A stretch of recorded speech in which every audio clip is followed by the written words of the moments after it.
Term Policy Framework Blueprint, Pathway to Prosperity 2026 to 2030. Monday, 22nd of June, from 10 a.m. The People's House is the nexus. All doors are open. All channels are clear. You can tune in or come in. Either way, don't miss it as we take another step towards becoming the greatest little island on the planet.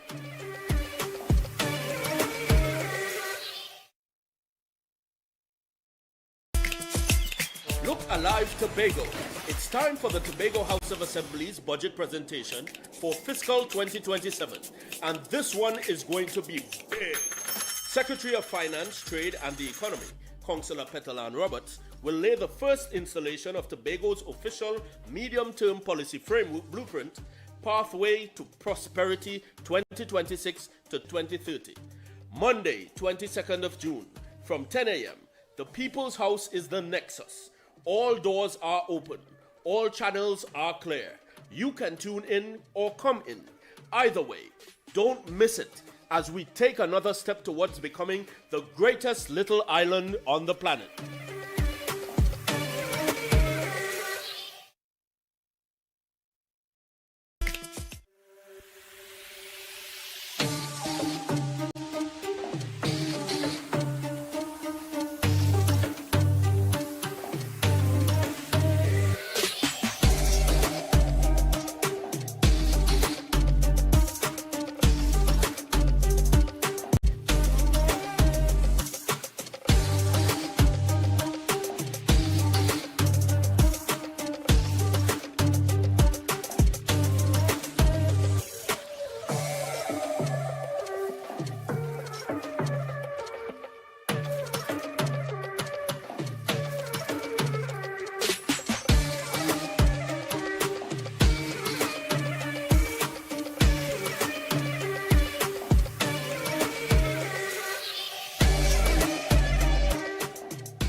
Let us now pray.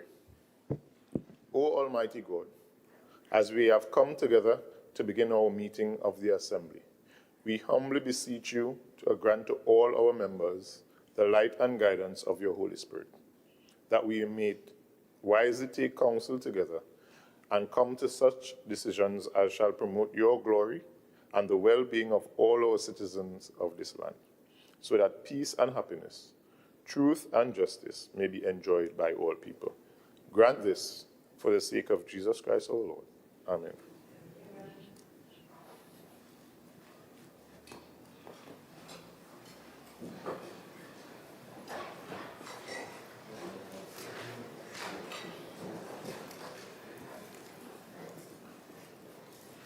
Oath of allegiance of a new member. Announcements by the presiding officer.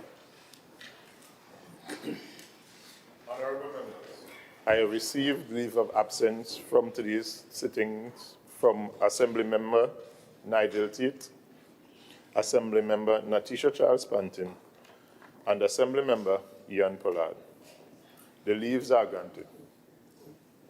Honorable members, given the medical situation of Assembly Member Pollard, I would like the House to stand and take a moment of silent prayer for his full and speedy recovery.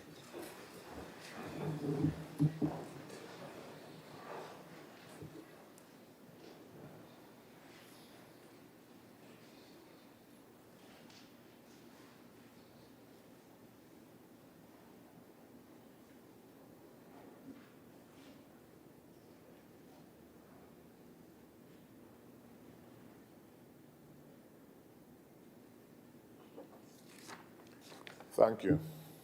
Clerk.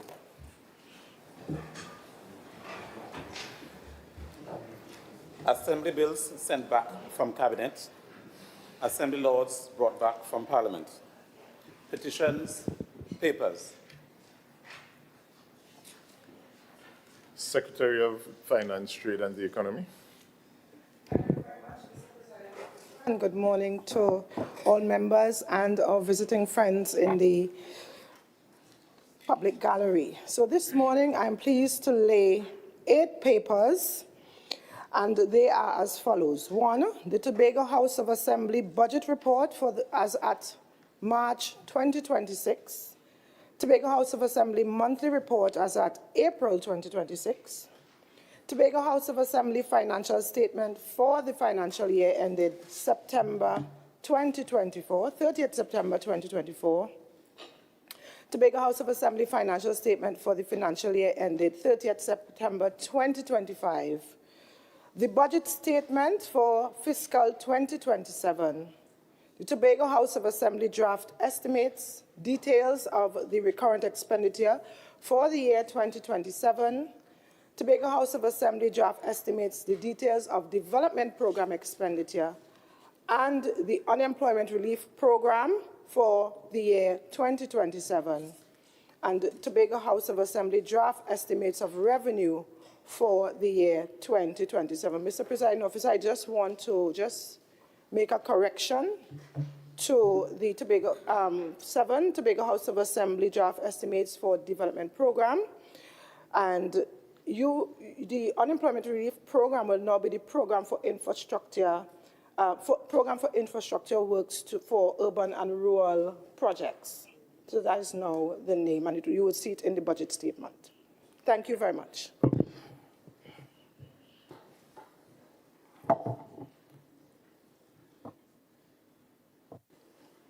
Presentation of reports from Dispute Resolution Commission, Select Committees. Chief Secretary's question. Question to Secretaries. Questions for oral answer. Request for leave to move the adjournment of the Assembly on definite matters of urgent public importance. Statement by Secretaries or Assistant Secretaries. Personal explanations. Introduction of bills. Motions relating to the business or sittings of the Assembly and moved by a Secretary or Assistant Secretary. Public business, motion.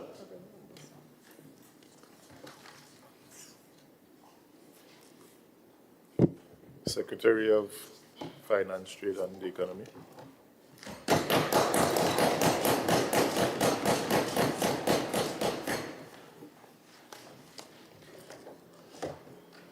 Thank you very much, Mr. Presiding Officer. Allow me to please set myself in place to lay the plans of this administration for Tobago for the next fiscal year 2027. Again, I will acknowledge you, Mr. Presiding Officer, Chief Secretary, Deputy Chief Secretary, Secretaries, and as I acknowledge Secretaries, I would like to also send personally my best wishes and speedy recovery to my colleague, Ian Pollard, whom I miss very, very dearly, who I know, this morning would give me the overwhelming support. And I want to take this opportunity to state that I do give him the support as well during this time of illness. And I hope that God will give him the required healing and full recovery so that he can be back to join us in our thrust for governance of this island. Assistant Secretaries, Chief Administrator and other administrators, senior staff of the Tobago House of Assembly, distinguished ladies and gentlemen in the public gallery, local and international audiences following this presentation on the radio, television, and other live streams. Members of the media, a pleasant good morning. Mr. Presiding Officer, it is a tremendous honor for me to stand before this honorable House to present the Tobago House of Assembly budget statement for fiscal 2027. I always look forward with eager anticipation to present the THA's fiscal package because it gives me a unique opportunity to outline the Assembly's plans, programs, and initiatives for the ensuing 12 months on behalf of the island government. And this responsibility entrusted to me pursuant to Section 41 of the Act Number 40 of 1996 is one that I take with utmost seriousness and humility. And I'm indeed supremely honored for the opportunity to share the vision of this administration with the people of Tobago. Today, I present this budget, my first in the second term of this administration, and my third as Secretary of Finance during the economy. And it is a tremendous sense of optimism. And I say optimism because nested in this budget are a number of proposals and initiatives that, once implemented, can catalyze the socio-economic transformation of the Tobago economy and our society and place us on a trajectory to fulfill the vision of the Honorable Chief Secretary of making Tobago the greatest little island on the planet. And we believe that the people of Tobago deserve nothing less. Mr. Presiding Officer, today's budget presentation takes place against the backdrop of an intricate tapestry of global affairs in which the threads of peace and economic development are tightly interwoven, each influencing the other to shape the world in which we live.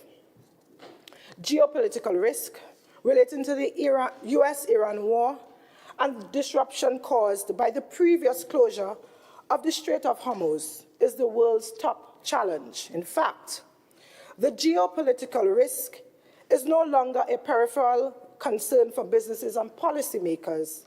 It is central to economic strategy and forecasting. Mr. Presiding Officer, you will recall that in the lead-up to the Tobago House of Assembly elections earlier this year, this administration campaigned extensively on our blueprint. Led ably and competently by the Honorable Chief Secretary Farley Chavez-Augustine, we kept our discussions at a high level and campaigned based on our record of achievements and our vision to transform Tobago, unlike some of our then opponents.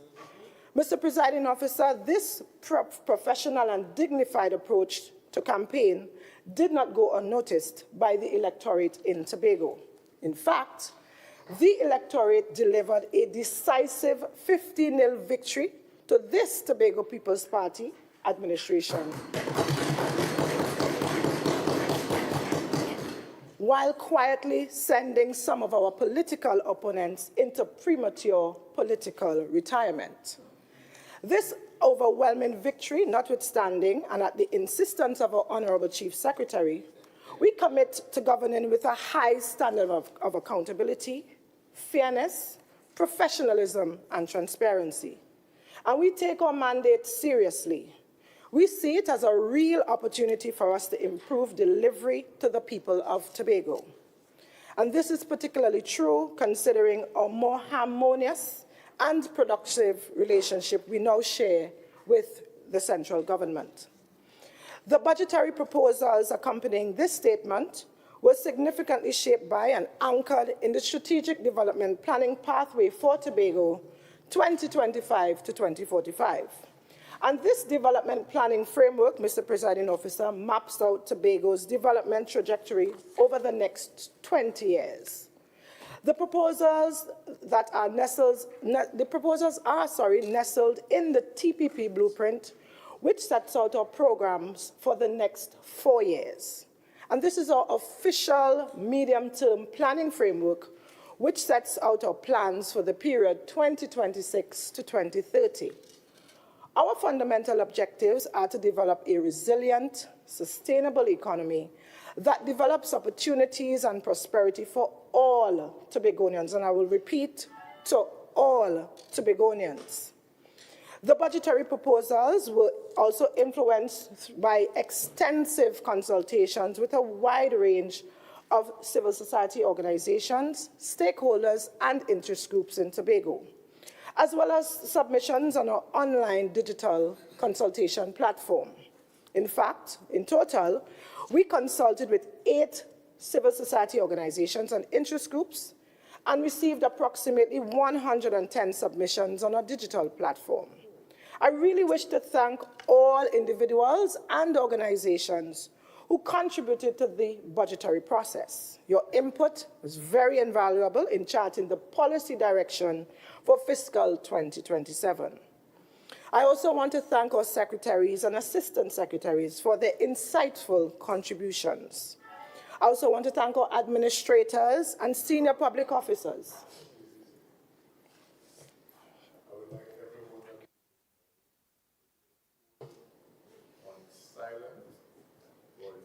Chamber, please. Thank you. Continue. Thank you, Mr. President. So, I also would like to thank senior public officers, particularly those who work tirelessly in the Division of Finance, Trade and the Economy, my personal staff, the budget staff. I have 2 very close advisors who worked very, very intimately with me to input all the contributions on the preparation of this budget statement here today. And today I want to say a heartfelt thank you for all persons who have contributed to this budgetary statement. And as I bring these introductory remarks to a close, I extend sincere gratitude to my immediate family, especially to my husband, Karen Roberts, and my children for their overwhelming support, patience, understanding, and encouragement throughout my journey as Secretary of Finance. I also wish to thank the extended family, which are my in-laws, who, when I can't see about my children, they take that responsibility on my behalf. Their sacrifices often go unseen, yet their encouragement has been invaluable in helping me to carry out the responsibilities here entrusted to me. And above all else, I offer profound thanks and praise to Almighty God. His grace has guided me, and His love has strengthened me throughout the demanding process of preparing this budget statement and managing the affairs of Tobago's economy. To Him all glory for the progress that we have achieved, the challenges that we have overcome, and the promise for a brighter future that lies ahead for the people of Tobago. Mr. Presiding Officer, in a similar vein to last year, this budget is far less a budget of promises and more a budget of priorities. And our aim is to ensure that every dollar we allocate is geared towards building resilience, creating jobs, and enhancing the standard of living and quality of life of Tobagonians. It focuses on enhanced delivery and the attainment of measurable outcomes for Tobagonians. Tobago can no longer afford the luxury of spending without measuring impact. Every program in the 2026-2027 budget is tied to a result. Safer communities built on more resilient infrastructure, a stronger economy measured by jobs created in the blue and green sectors, and a brighter future measured by youth employment and youth empowerment. We will publish our targets, track our progress, and report to the people of Tobago, because prosperity is not promised by expenditure, it is delivered by results. And it is against that backdrop that this budget statement for fiscal 2027 is aptly titled Results-Based Governance, a Pathway to Prosperity. And I'll repeat again. The title and theme for this budget, Fiscal 2027, is Results-Based Governance, a Pathway to Prosperity. Mr. Presiding Officer, it is important that I mention here that together with this budget statement, I have tabled in the House financial statements for fiscal 2024 and 2025, and I feel so proud about that. But it gets better. Cumulatively, I have laid 8 financial statements in this House in just 2 short years. The result is that the Assembly is now fully up to date and legislatively compliant with its financial reporting to Tobagonians. And in addition to the foregoing, we have recently completed the long-standing modification of our THA financial rules of 1990, and they will be tabled by a motion in this Honourable House sometime next month. What the now politically defunct PNM administration could not do in 21 years, this Farley Chavez Augustine-led administration did in just 2 years. And this is the embodiment of what results-based governance really looks like.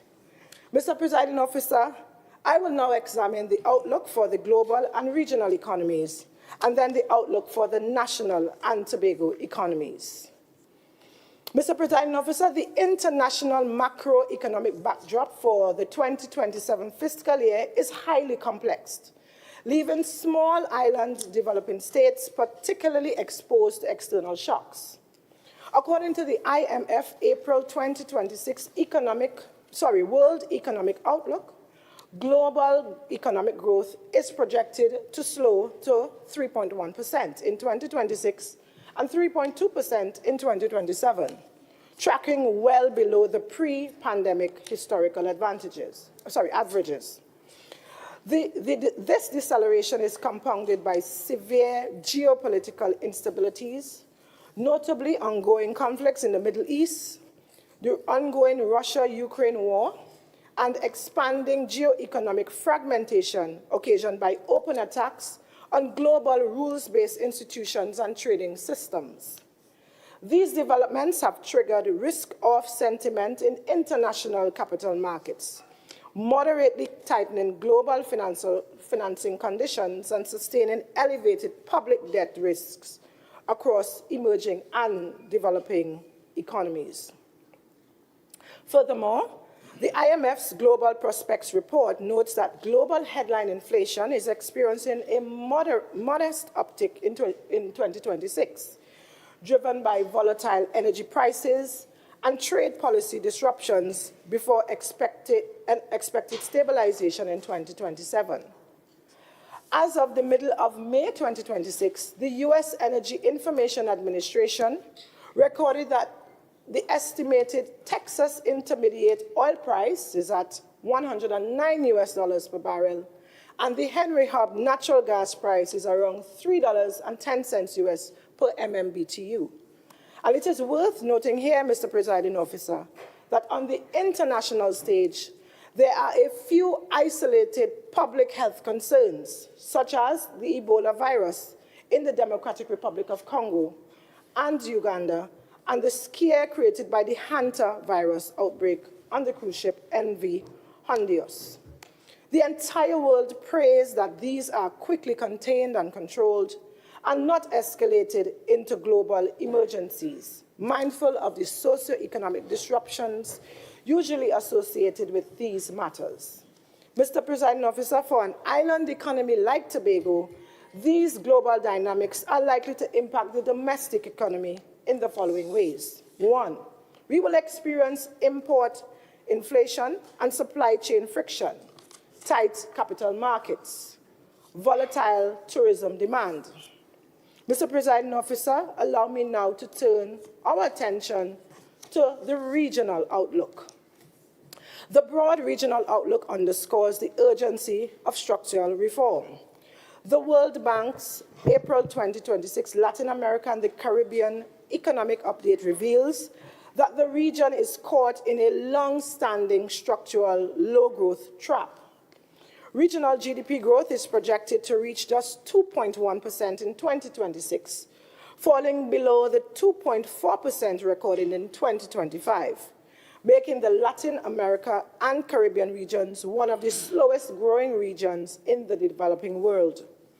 Relatedly, the World Bank Open Knowledge Repository Framework identifies several binding constraints stifling regional performance, and these are subdued private investment, eroded fiscal space, persistent structural informality. And Mr. Presiding Officer, the analytical guidance from the World Bank Group's Latin America and Caribbean strategy portal highlights that long-term regional stability and growth require investing heavily in fundamental structural pillars, specifically advanced institutional capabilities, digital infrastructure, targeted workforce skills, and climate-resilient economic diversification. I will end this section and now turn to the national economic outlook. Mr. Presiding Officer, following the IMF 2026 Article 4 consultation report and the World Bank Trinidad and Tobago macro poverty outlook, Trinidad and Tobago's economic growth remains positive but structurally constrained in the near term. The near-term growth is projected to slow down to 0.7%, to 0.7% in 2025 to 0.8% in 2026. And this is primarily caused by anticipated declines in natural gas and oil production stemming from mature fields and maintenance disruptions. Mr. Presiding Officer, stronger performance in the non-energy sector is actively working to offset this energy deficit. Over the medium term, the national growth trajectory is poised for a significant upgrade as major new upstream extraction initiatives officially come on stream.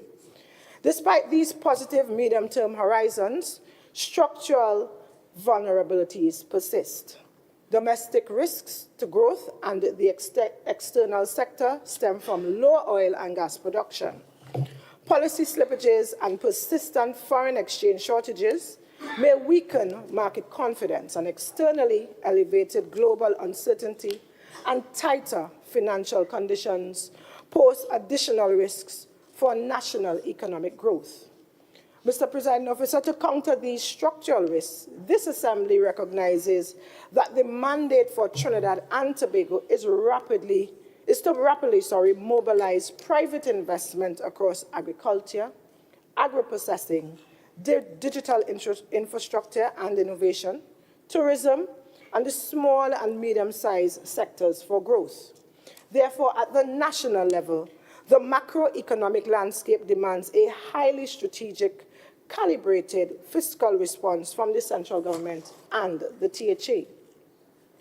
Mr. Presiding Officer, it is worth mentioning here that oil prices moved from approximately $62.09 per barrel in Q1 to $77.64 per barrel in Q2, while gas prices averaged at $4.20 US per MMBTU, broadly in line with the national budgeted assumption of $73.25 US per barrel and $4.25 US per MMBTU. Relatedly, on June 12, 2026, Moody's, the international rating agency, elevated Trinidad and Tobago's outlook from negative to stable and affirmed the country's Ba2 rating. This decision follows closely on the IMF's own 2026 Article 4 assessment mentioned earlier. Moody's explicitly attributed this improvement to the deliberate choices made by the central government, namely proactive debt management and strengthening the country's financial buffers. And these developments have led the central government to increase the national budgeted expenditure for the current year, fiscal 2026, by a further $2.9 billion, and to increase the allocation to the THA by $94 million, taking it to a total of $3.06 billion. Mr. Presiding Officer, I now turn to Tobago's economic outlook. Tobago recorded a constant price gross domestic product of $1.65 billion, in an increase of 1.7% over the revised estimate for 2024 of $1.62 billion. The key sectors driving this increase were manufacturing of 23.4%, financial services of 2.9%, and the government of 2.6%. Notably, there were no significant changes in the sectoral composition of the island's GDP, with the government sector accounting to 46%, financial services 27%, tourism 14%, and agriculture and manufacturing, which together contributed 2%. The labor market data for Tobago from the Central Statistical Office shows that Tobago had a labor force of 33,300, with a total of 32,300 persons employed at the end of the fourth quarter of 2025. The unemployment rate was 3%, with a labor force participation rate of 68.4%. The data also indicated that approximately 60% of the labor force in Tobago was employed in the state sector, with the private sector employing about 40%. Comparatively, nationally, 25% of the labor force was employed in the state sector, with the private sector employing about 75%. Moreover, Mr. Presiding Officer, the share of the labor force in Tobago with tertiary level education at the highest level of attainment was 18%, with secondary education as the highest level of attainment was 66%, and with primary education as the highest level was about 16%. Mr. Presiding Officer, inflation in Tobago remains at moderate levels. Data from the Central Bank of Trinidad and Tobago indicate that Tobago recorded headline and food price inflation of 2.1% and 2.8%, respectively, in April 2026. Core inflation, which excludes food and energy, was recorded at 1.9%. And interestingly, for the 12-month ending April 2026, headline and food inflation averaged 2.7% and 2.8%, respectively, while core inflation averaged 2.6%. I now present an essentialized summary of this administration's first term in office, 2021 to 2025. Mr. Presiding Officer, the Farley-Chavez-Augustine-led administration took office in December 2021. And among its main objectives were to effect significant socio-economic transformation in Tobago, meaningful improvement in the quality of life and standard of living of Tobagonians, and to ensure greater value for money and accountability in public financial management. And I can state without any fear of contradiction that the performance of this administration over the first term in office has been nothing short of stellar. Yes, Mr. Presiding Officer, stellar performance. There were substantial upgrades to the physical, social, and recreational infrastructure, expanded infrastructural and employment opportunities, and notable improvements in the standard of living and quality of life for Tobagonians. All of this was achieved notwithstanding a huge inherited debt overhang of approximately $1 billion, which significantly restricted and continues to impede our fiscal space, insufficient budgetary allocations, and the most disruptive and less than supportive P&M central government. Mr. Presiding Officer, this administration campaigned extensively on a record of achievements and our vision for the further development of Tobago as clearly articulated in our blueprint titled Pathways to Prosperity 2026 to 2030. With Tobagonians being the intelligently discerning people that we are, the stellar performance of this administration did not go unnoticed. They saw and tasted the harsh political victimization, fiscal wickedness, and character assassination with which this administration, some members of this administration, had to contend with in their first term. Mr. Presiding Officer, the Tobago People's Party was returned to office with a historic 15-0 victory. Our political opponents were annihilated, thereby ending the political careers of most of them, simultaneously giving birth to the political careers of the new Assembly members in this honorable House. The people of Tobago took note of the obstructionist behavior of the then opposition and decided to remove them completely from this Assembly legislature. The decisive victory represents a victory for progress and performance over bacchanalia and recycled ideas. It represents a victory for progressive politics over regressive obstructionist politics. It represents a victory of hope for Tobagonians and vision over hopelessness and short-sightedness. And most importantly, Mr. Presiding Officer, it represents the collective investment of Tobagonians in the shared vision of this administration, making Tobago the greatest little island on the planet. Mr. Presiding Officer, as we reflect on our stellar performance and looking into the future, we are reminded of two important phrases. First, that the reward for great work is more work. And the second is, to whom much is given, much is expected. And we continue to serve the people of Tobago with integrity, dignity, humility, and grace. Over the next 4 years, our expectations are for enhanced management performance and delivery to the people of Tobago. This is now possible with a more harmonious relationship with the central government and elevated budgetary allocations.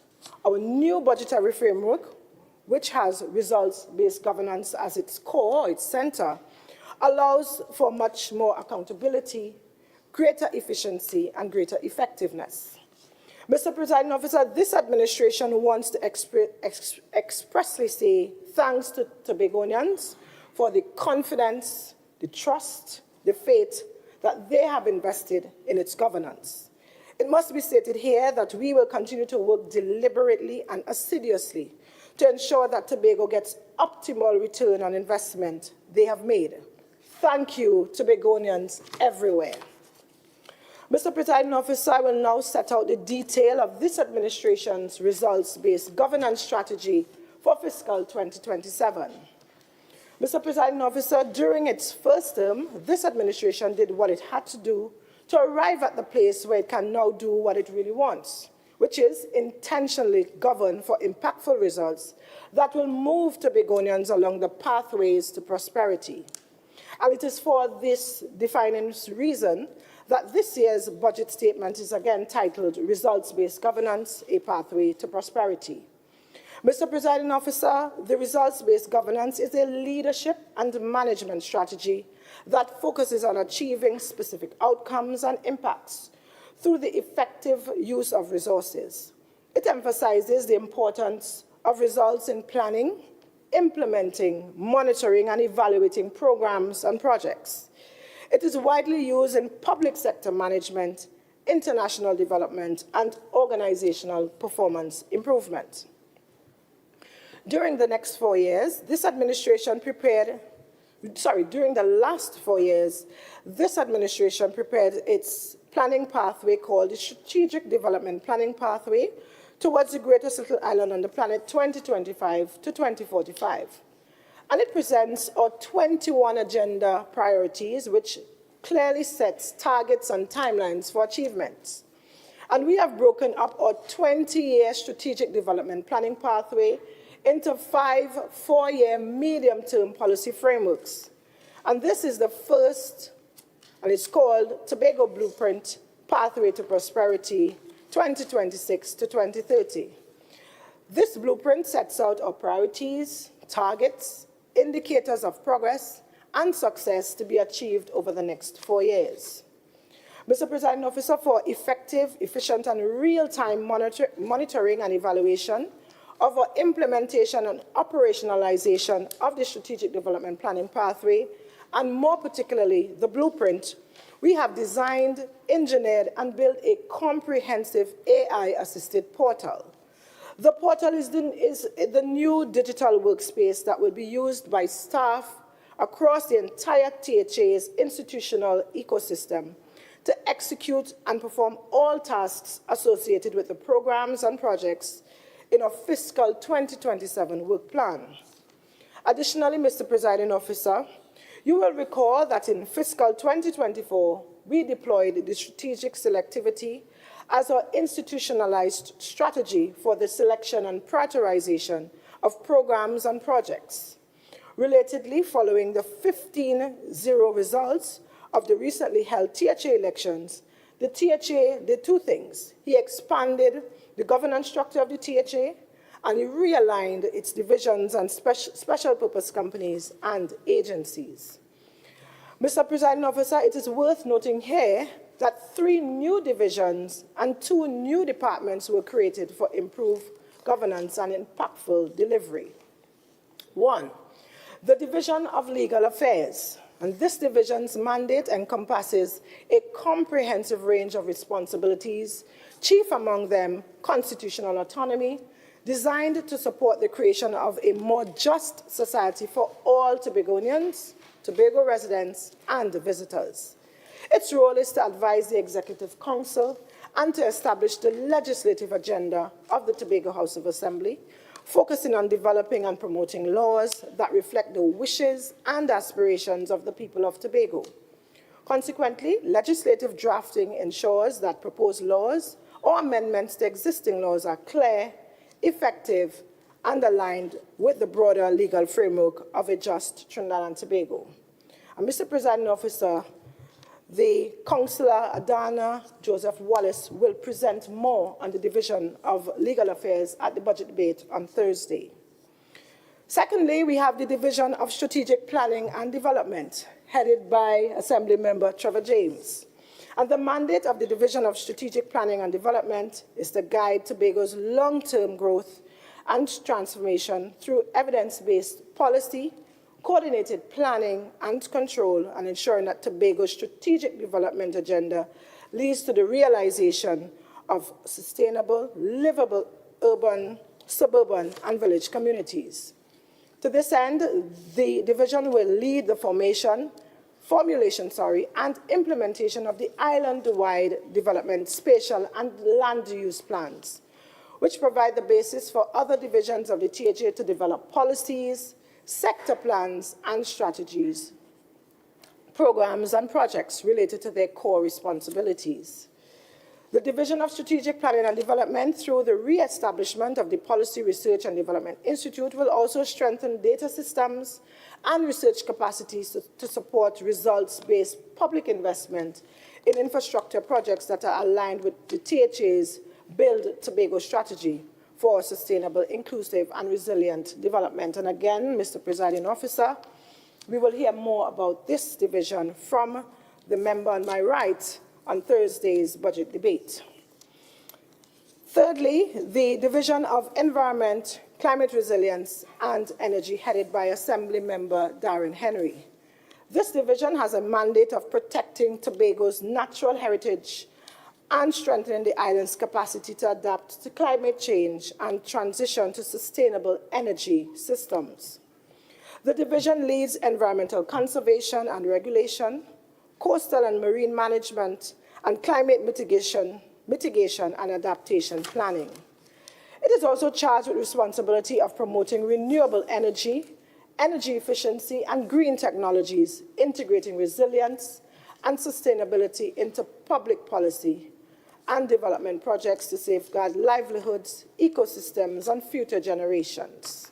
Again, I would say that you will hear more of the work and plans for fiscal 2027 from the member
Secretary created a portal linking the THA's 21 development agenda priorities to all divisions' workflows, enabling seamless digital integration of planning and administrative processes throughout the entire THA. Thirdly, monitoring and evaluation. The AI portal enables administrators to oversee THA divisions and companies, monitoring in real time whether targets are met. Real-time tracking of programs and projects help administrators, managers, directors, and supervisors to manage the work in their divisions and the division's workflows effectively.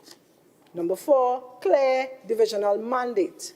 Mr. Presiding Officer, the responsibilities of each division and special purpose companies were clearly defined in the expansion and the realignment documents approved by the Executive Council.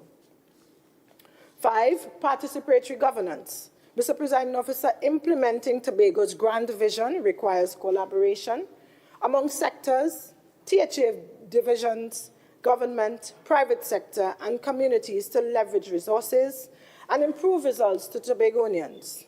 Consequently, the fiscal 2027 budget is heavily shaped by consultations with Tobago stakeholders. Number 6, openness and transparency. Openness and transparency in governance, including performance management and reporting, are vital components of Tobago's development. Open governance builds trust and enables Tobagonians to hold their leaders accountable. Mr. Presiding Officer, this is why we published Tobago's development framework, the Strategic Development Pathway, online to facilitate real-time global monitoring of our programs and projects. And number 8, output-based budgeting. Mr. Presiding Officer, as part of the Strategic Development Planning Pathway framework, the THA is committed to output-based budgeting where resources, financial, human, and material are intentionally aligned towards achieving desired policy outcomes. And this includes prioritizing investments and ensuring efficient and impactful use of public resources. Grounded in these development priorities, targets, and indicators outlined in the blueprint, this output-based budgeting approach is required for all THA divisions and special purpose companies. And Mr. Presiding Officer, we are starting now. This administration has taken the strategic decision in this fiscal to use the last quarter of fiscal 2026 as a practicum, in that each division is required to manage the implementation of at least 3 of its priority projects using the digital portal. Relatedly, divisions were mandated to deploy and apply the core prescribed principle of results-based governance to their operations. With results-based governance, we are not simply implementing and managing programs and projects. Essentially, we are shaping and building new and improved governance systems to guarantee enhanced public service delivery powered by efficiency, effectiveness, sustainability, and accountability. Mr. Presiding Officer, the future of Tobago is not waiting, it is emergent. And however, the face of the island's future is ours to shape, and that is what we are doing. We are shaping it. Permit me now to share the key priority programs and projects for fiscal 2027. From our blueprint, we have strategically selected the following 10 focus areas for targeted capital investment and intentional action in fiscal 2027. 1, constitutional autonomy. 2, developing an inclusive society. 3, sustainable population growth. 4, sustainable tourism. 5, creative industries. 6, food security and food sovereignty. 7, digital infrastructure and AI adaptation. 8, developing advanced institutional capabilities. 9, improvement to our public infrastructure. And 10, climate resilience, environmental sustainability, and energy transition. I will now present the strategic intent, the programs, projects, and initiatives, together with the proposed capital investment for each of the focus areas I just mentioned. Mr. Presiding Officer, in pursuit of constitutional autonomy, the pursuit, of constitutional autonomy is not merely a political aspiration. It is a fundamental cornerstone of Tobago's long-term sustainable development, economic resilience, and self-determination. For too long, our development trajectory has been constrained by a centralized governance model that fails to capture the distinct realities and ambitions of our people. To permanently institutionalize Tobago's self-government, this administration is resolutely committed to continuing the process to amend the Constitution of Trinidad and Tobago. And this landmark amendment will secure unfettered legislative and executive authority for the Tobago House of Assembly over critical internal sectors, including education, health, environmental management, ensuring that those who live in Tobago decide on Tobago's future. True political autonomy, however, is impossible without ironclad fiscal autonomy. And we are actively working to ensure that the THA has a stable, predictable revenue source from taxes on resource extraction within our proposed exclusive economic zone, along with a transparent mechanism to retain taxes currently levied by the central government and collected in Tobago. Mr. Presiding Officer, we will aggressively negotiate a fair revenue sharing mechanism that allocates national revenues to Tobago based on an agreed-upon fair share model. This financial independence will be supported by strategic political advocacy, formal negotiations, and roundtable dialogues with the central government, while simultaneously building alliances and civil society organizations that champion our right to self-governance. Ultimately, Mr. Presiding Officer, this constitutional evolution must be rooted in the hearts and minds of our citizens. The THA will launch extensive civil education and public awareness campaigns spanning schools, school programs, community workshops, and media tours to ensure that every Tobagonian understands their constitutional rights and the profound benefits of autonomy. By pairing these educational initiatives with a renewed focus on promoting our unique history and traditions, we will foster a powerful sense of Tobagonian identity and pride.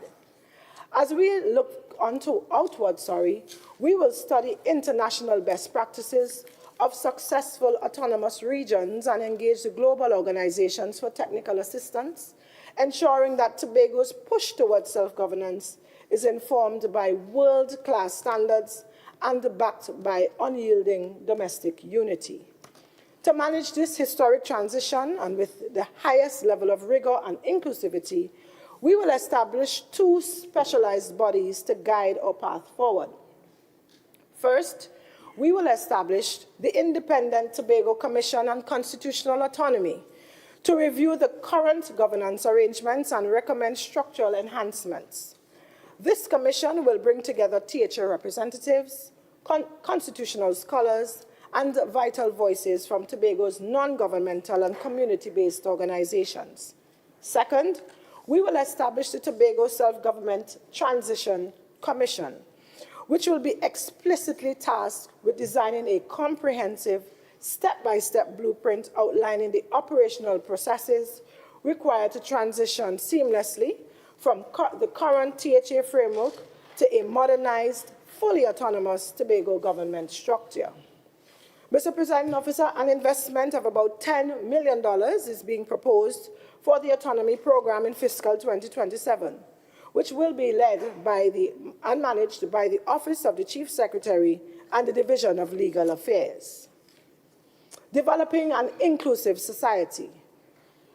Mr. Presiding Officer, a progressive society is measured by how it embraces, protects, and empowers its most vulnerable citizens. In direct alignment with the United Nations Convention on the Rights of Persons with Disabilities, this administration will formally establish the Department of Disability Inclusion within the Division of Community Development and Social Protection. The Department of Disability Inclusion will systematically collaborate across divisions to guarantee that persons with disabilities or differently abled are fully integrated into every facet of economic, civic, and social life in Tobago. To drive this transformation, development planning will embed mandatory inclusion benchmarks into the design, implementation, and evaluation of all public policies. Simultaneously, we are tackling physical barriers by mandating universal access criteria across existing and new infrastructure, retrofitting schools, workplaces, transportation, commercial hubs, and recreational facilities. This physical independence will be amplified by targeted subventions for advanced assistive technology to ensure mobility devices and specialized equipment are readily available. True inclusion demands equal entry into the local economy, which we will achieve by eliminating educational marginalization through inclusive education methods and accessible learning materials. This approach will be matched by specialized strategies to expand employment opportunities, leveraging skills training and accommodating corporate cultures. Furthermore, we will close the digital divide by enforcing strict accessibility standards across all public web portals and e-government portals. Mr. Presiding Officer, because physical and digital access must be paired with a shift in our attitudes, the THA will roll out sustained public awareness and sensitization campaigns to root out the stigma. At the local level, community centers, the public parks, recreational facilities, they will be re-engineered to be fully inclusive, backed by a responsive social protection system that provides vital financial and healthcare assistance. This strategy ensures that every differently abled Tobagonian possesses the resources and the dignity to participate fully in our economic future. Mr. Presiding Officer, the following programs, projects, and initiatives are prioritized for implementation under this key focus area in fiscal 2027. 1, the employment initiative of at least 2 differently abled persons by each division and special purpose company as directed by the Honorable Chief Secretary about last month or 2 months ago. The commencement of the construction of the campus, the Tobago campus for special needs students in Signal Hill. Upgrades to the physical infrastructure of all institutions or schools such as the Happy Haven School, the School for the Deaf and Language Impaired, and other vocational centers. The establishment of the Department of Disability Inclusion under the Division of Community Development and Social Protection. Improve social care and financial support for families with differently abled members. Improved vocational training opportunities for the differently abled. And lastly, the construction and delivery of at least 10 social housing units. In fiscal 2027, an investment portfolio of approximately 11.3 million is planned for assembly-wide focus on these areas, these projects and plans and projects to be led by the Division of Education, Skills and Innovation and the Division of Community Development and Social Protection. I would now turn your attention to sustainable population growth. Mr. Presiding Officer, population growth is a primary determinant of long-term economic expansion, balancing the growth of our labor force and consumer demand against the carrying capacity of Tobago's resources. Consequently, a stable demographic base is vital for sustaining our development agenda. The wider Caribbean is currently experiencing an unprecedented contraction in its population, driven by a plummeting total fertility rate. The total fertility rate has dropped to approximately 1.6 in Trinidad and Tobago, well below the 2.1 replacement level required for stable demographics, compounded by a regional emigration rate where the loss of tertiary educated citizens exceeds 70%.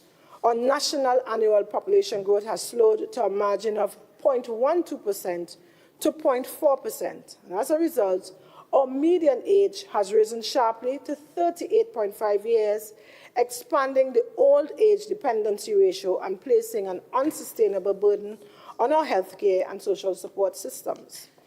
To reverse these contractionary trends, and avoid the demographic trap of a shrinking workforce, the THA will pursue a proactive dual-track population intervention strategy from 2026 to 2030. Accordingly, we will invest in vital social infrastructure, including child care subsidies such as the baby box and the universal child care support initiatives and other initiatives to encourage family development, to move Tobago towards a stable replacement fertility rate, while utilizing skills matching frameworks to train our youth in high-value sectors. Furthermore, we will introduce targeted graduate settlement incentives, housing subsidies, and specialized funding to retain local professionals while deliberately leveraging the CSME skill certificates and a new diaspora skills registry to recruit skilled regional and returning nationals. Mr. Presiding Officer, these comprehensive population and labor initiatives are critical to stabilizing our vulnerable demographics and securing the expanding workforce required for Tobago's upcoming economic developments. It is worth noting here that while all programs, projects, and initiatives that we have in this blueprint and in the plans for this year, fiscal 2027, will positively influence household formation directly and indirectly, a capital investment of about $21.5 million is budgeted towards funding of specialized programs and projects listed above. I now turn your attention to sustainable tourism. Our sustainable tourism strategy focuses on strengthening local economies in village communities to ensure their long-term prosperity. These economies are structurally defined by their unique geographic scope, services, immersive experiences, natural and built heritage, and deep cultural roots and traditions. Enhancing sustainable tourism will directly help our villages and communities develop robust economies that are perfectly aligned with the specific demographics, culture, and environmental assets.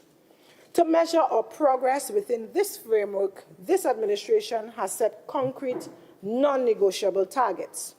We pledge to achieve at least a 25% Green Key certification and designation across all sustainable tourism communities by 2030, with a target of 5% in fiscal 2025. Furthermore, we are committed to increasing the number of short-stay visitors in sustainable village communities tourism by at least 7% in fiscal 2027 and 30% by 2030.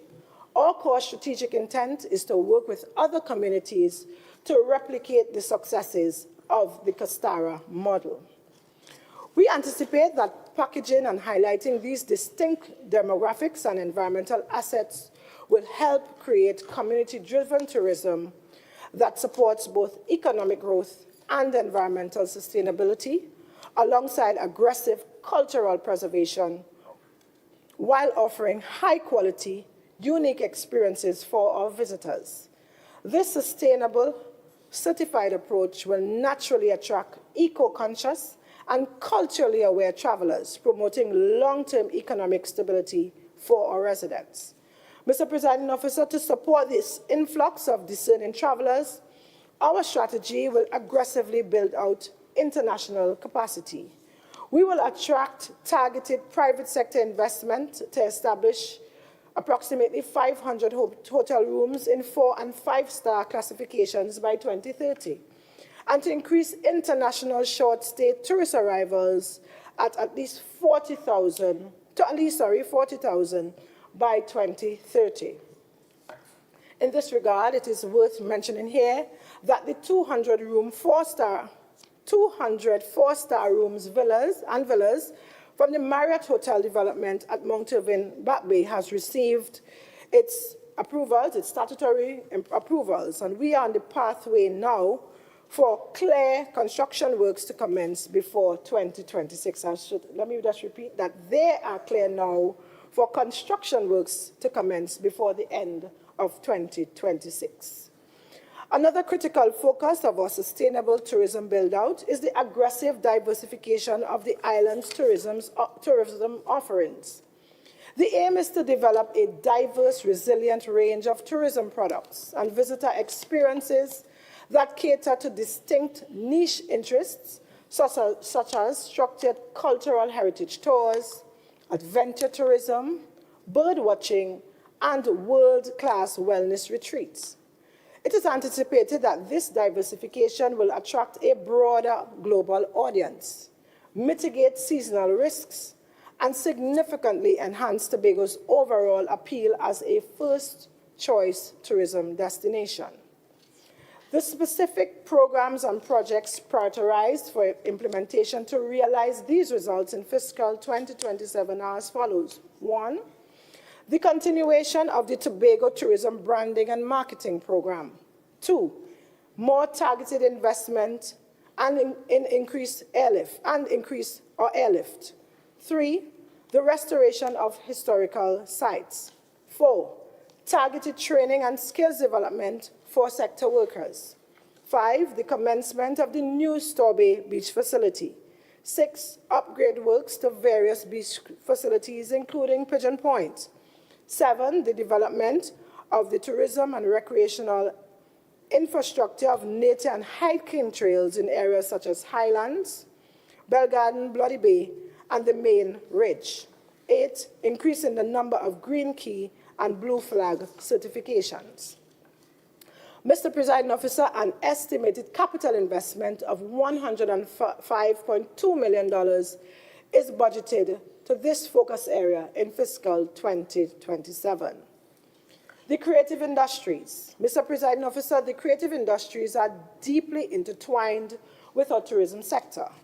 Tobago has a deep-rooted and sacred tradition of preserving its heritage for future generations. Much of this invaluable heritage is vibrantly expressed through family celebrations, community events, and our broader national and island festivals. Over the last 4 to 5 decades, efforts have been made to commercialize Tobago's authentic cultural expressions, including our music, literature, poetry, film, fashion, media, our landscapes and green spaces, visual arts and crafts, culinary festivals, and street theater. In fiscal 2027, this administration will pursue more deliberate pathways to monetize our authentic cultural expressions. This sustained cultural preservation has led to the organic development of a natural creative economy that plays a significant role in Tobago's overall economic growth.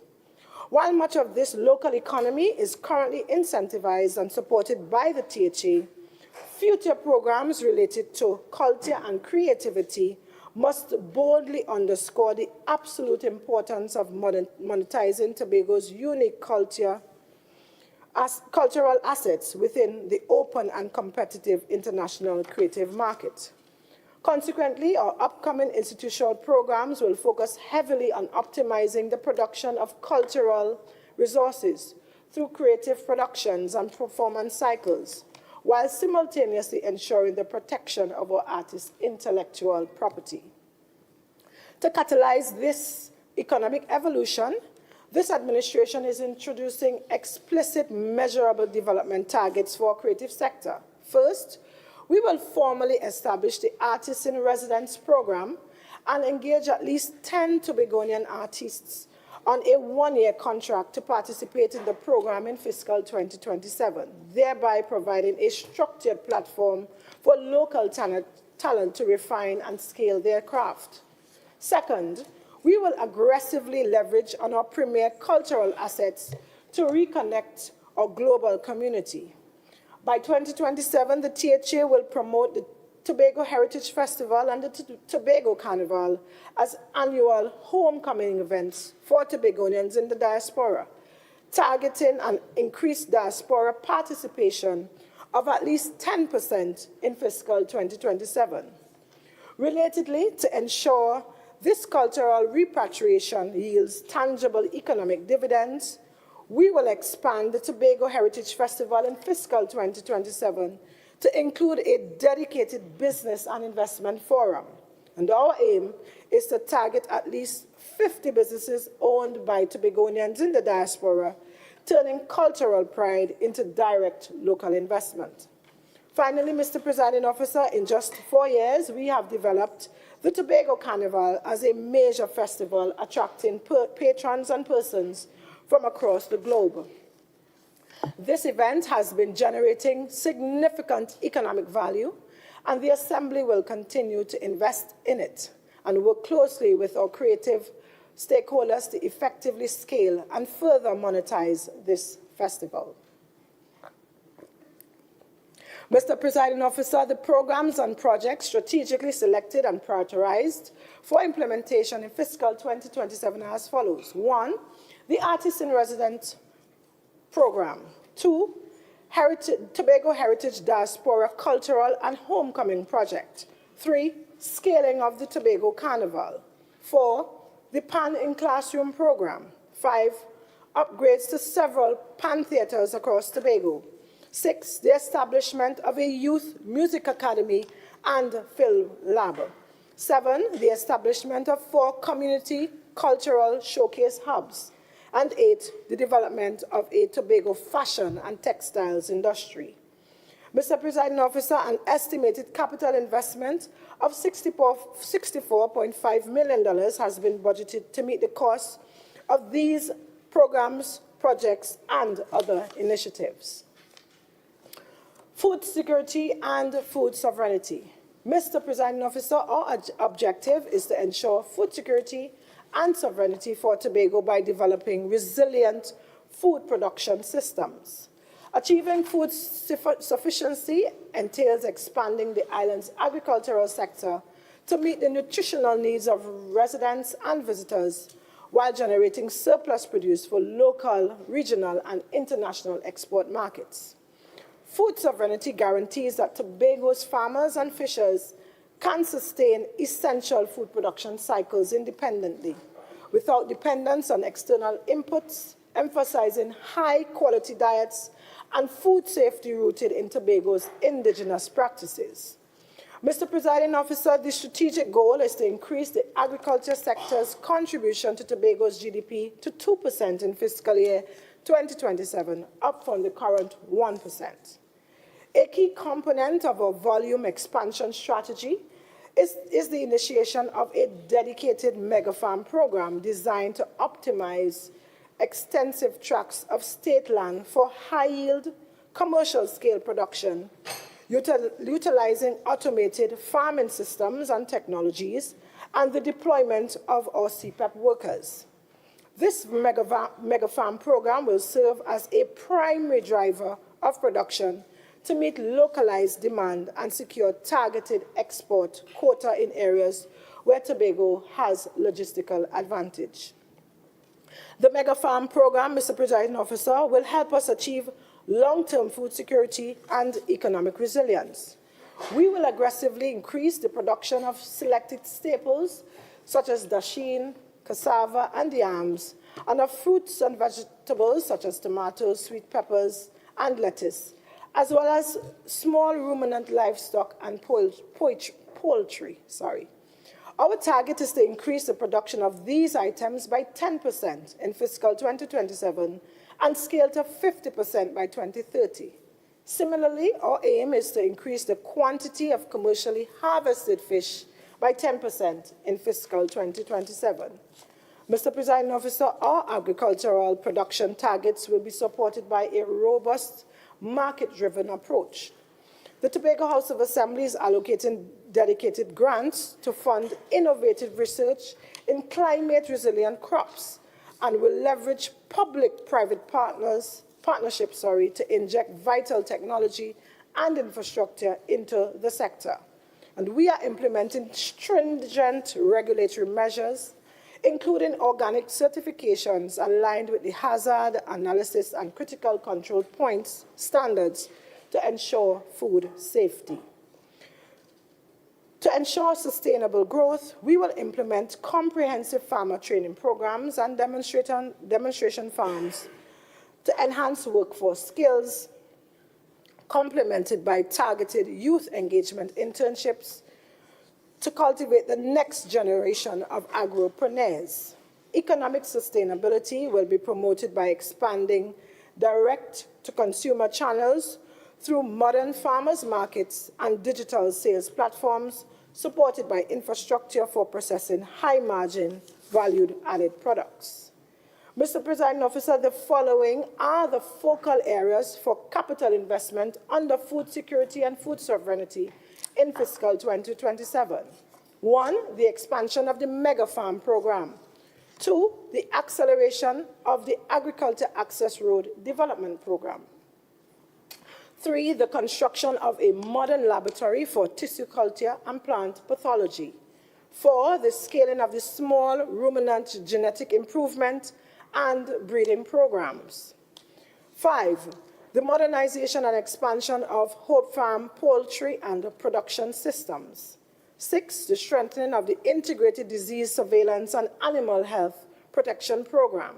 7, the implementation of the CPEC-led vegetables, root crops, and fruits special program.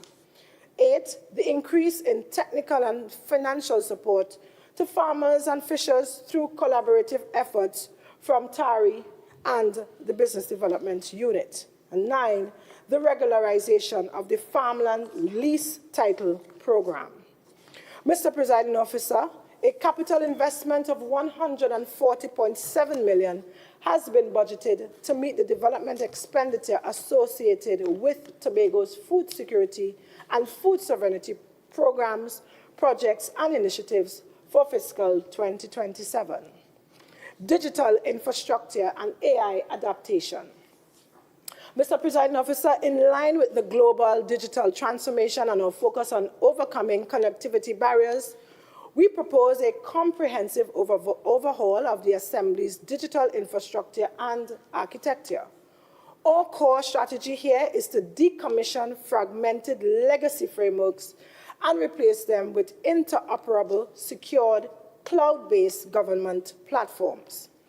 To protect and promote data sovereignty, all and incoming digital systems, including electronic health records and digital screen registers, will be engineered under a strict security by design protocol to ensure absolute protection of citizen data and maintain public trust. Our digital connectivity strategy aims to enhance spiritual, social, cultural, and economic experiences within Tobago society using digital tools. It also prioritizes strengthening the links among the society, vital resources and services sourced from the natural and built environments through digitally driven institutional frameworks. And these frameworks will facilitate increased operational efficiency among people, places, services, and things. By improving digital connectivity and operational efficiency, Tobago's society and economy can shift from the margins to the forefront of regional and global innovation and development. Mr. Presiding Officer, the following programs, projects, and initiatives will be implemented in fiscal 2027 towards building the island's digital infrastructure. 1, the implementation of an all-encompassing digital transformation strategy. 2, the development of an integrated e-government platform that enables citizens to access services online, reducing the need for in-person visits to government offices. 3, the implementation of the Integrated Financial Management Information System. 4, the activation of electronic and digital payment platforms. 5, the digitization of Assembly's records and the operations here at the Assembly Legislature. 6, the operationalization of the Strategic Development Planning Pathways digital portal.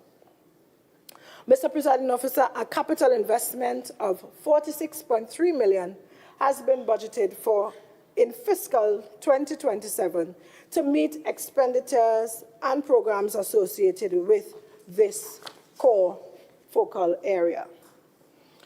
Developing advanced institutional capabilities.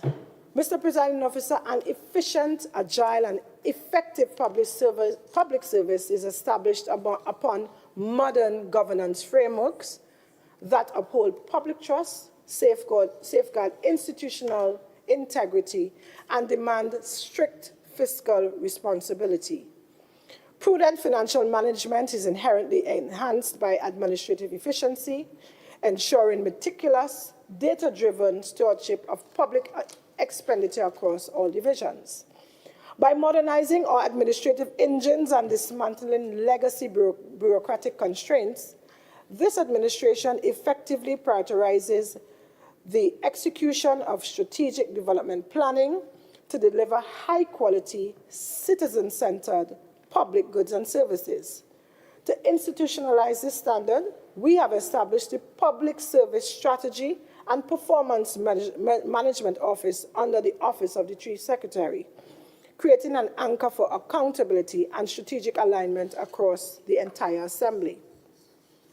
To achieve maximum efficiency, we must systematically eliminate perennial delays through re-engineered internal workflows and robust feedback loops that actively drive innovation.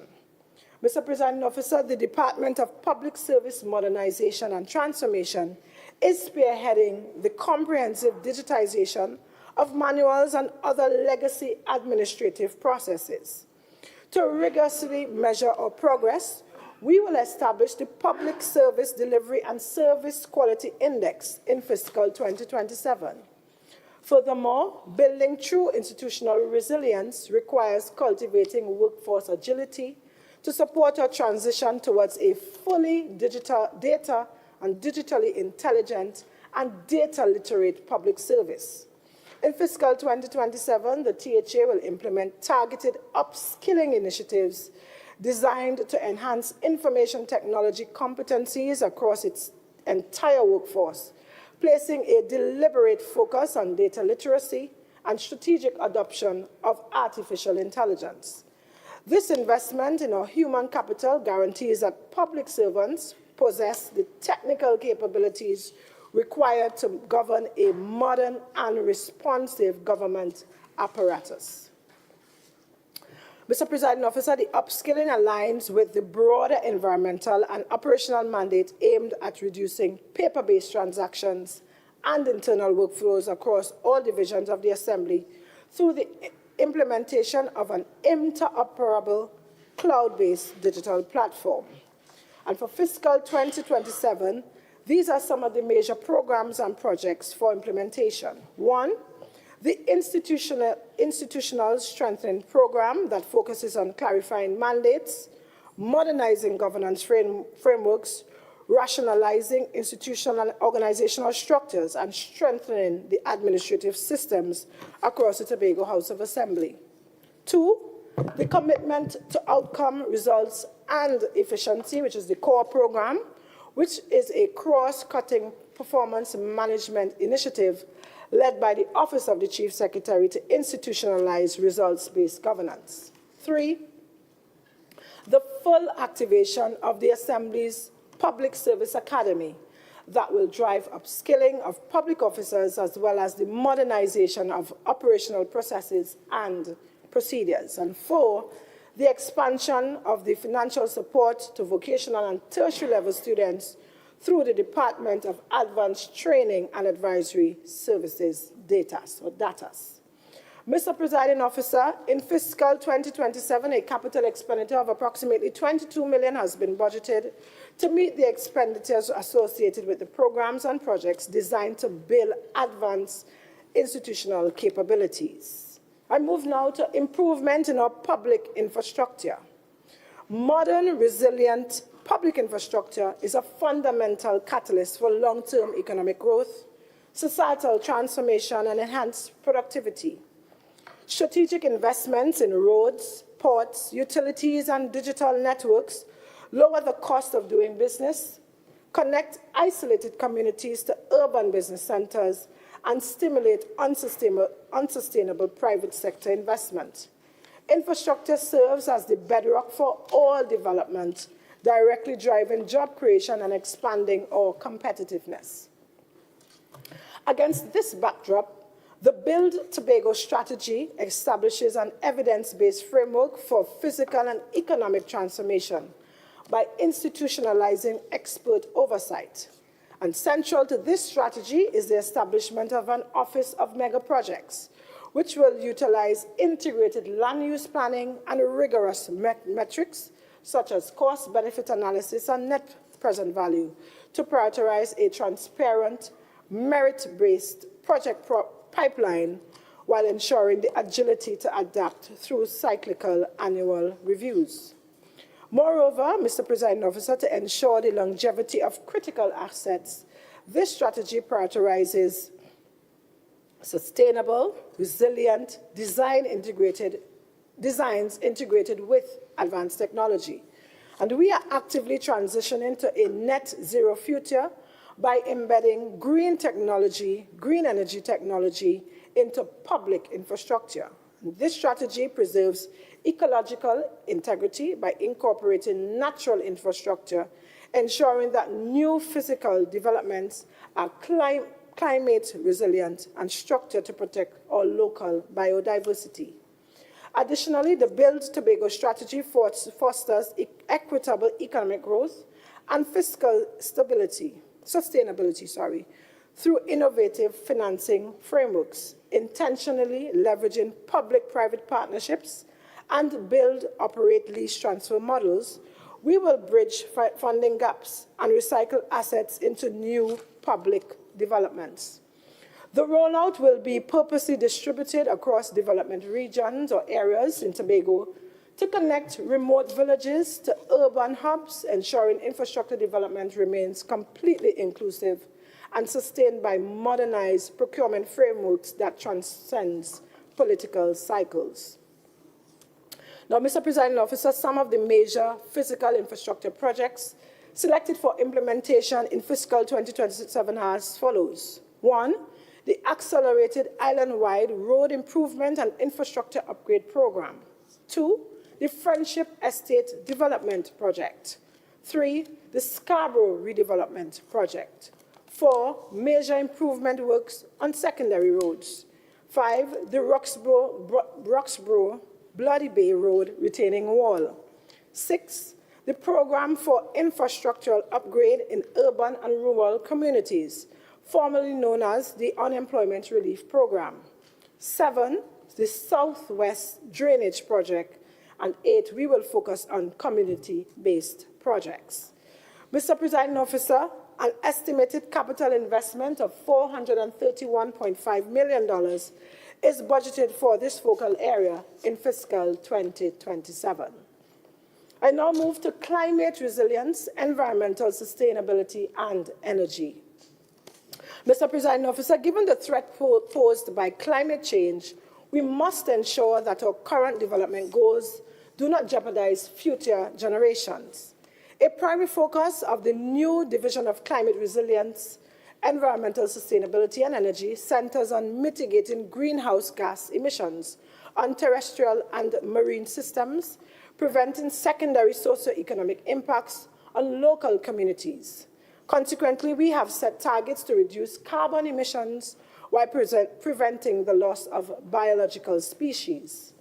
As part of this commitment, the division will initiate phased energy retrofitting at the Shore Park and Hochschild Charles administrative complexes in fiscal 2027. And these initiatives are guided by the local climate change policy and an energy transition strategy, effecting significant cost savings for the Assembly. In partnership with EIDCOT, which is the Eco-Industrial Development Company of Tobago, we are rolling out a phased installation of island-wide electric vehicle charging ports, matched by a transition of the THA's vehicle fleet to hybrid and electronic alternatives. Mr. Presiding Officer, to protect the coastal tourism assets, we will begin rolling out the Coastal Adaptation Plan while accelerating the CAF-funded Integrated Coastal Zone Management Program. The immediate approach addresses shoreline instability from Pigeon Point to Crown Point and from Grange to Plymouth. And we will also aim to build approximately 1 kilometer of coastal defense structures to protect critical infrastructure along Milford Road, Roxborough, Kendal, and Goodwood. Mr. Presiding Officer, we are also executing historic environmental governance reforms to monetize and protect our rich biodiversity, transforming Tobago into a global model of sustainability. Supported by the Tobago Marine Parks Bill 2026, the division will launch the first phase of a commercial permit and user fee system for the Buku Reef Marine Park. And this framework formalizes operator participation and creates a self-sustaining financing model for conservation, while preliminary zoning advances a second marine protected area in Speyside. Mr. Presiding Officer, we are actively leveraging international cooperation and strategic partnerships to secure dedicated funding from institutions such as the IDB and the Green Climate Fund to protect our island's future. Mr. Presiding Officer, the following programs, projects, and initiatives are prioritized under this focal area for implementation in fiscal 2027. 1. The Milford Road Pigeon Point Coastal Rehabilitation Project that is supported by the CAF loan of $100 million of off-budget financing. 2. The Reforestation Program. 3. The construction of a jetty at Little Tobago. 4. The construction of a modern marine resources management complex. 5. The Northeast Coastal Protection Project. 6. The Sargassum Weed Response Project. 7. The installation of at least 7 electric charging ports. And 8. The Energy Audit Project. Mr. Presiding Officer, a capital investment of approximately $54.4 million has been budgeted to meet expenditures related to these programs, projects, and other initiatives. Mr. Presiding Officer, the 10 areas I just discussed represent priority areas identified to accelerate the socio-economic development of Tobago in fiscal 2027. Now, we are cognizant of the fact that for the effective management and good governance of our island, we cannot focus exclusively on the 10 areas I just mentioned. There are other focus areas that will continue to receive our attention as we make calculated capital investment in these key legacy sectors and industries. And I will briefly outline them now. And I will start with education. Mr. Presiding Officer, our target investment in education align with the following areas outlined in our blueprint. 1, we will focus on curriculum modernization and diversification. 2, classroom technology. 3, teacher training and professional development. 4, strengthening our early childhood education. 5, promoting inclusive education. 6, dual-track education with a focus on vocational skills. 7, the construction of the new Scarborough Secondary School.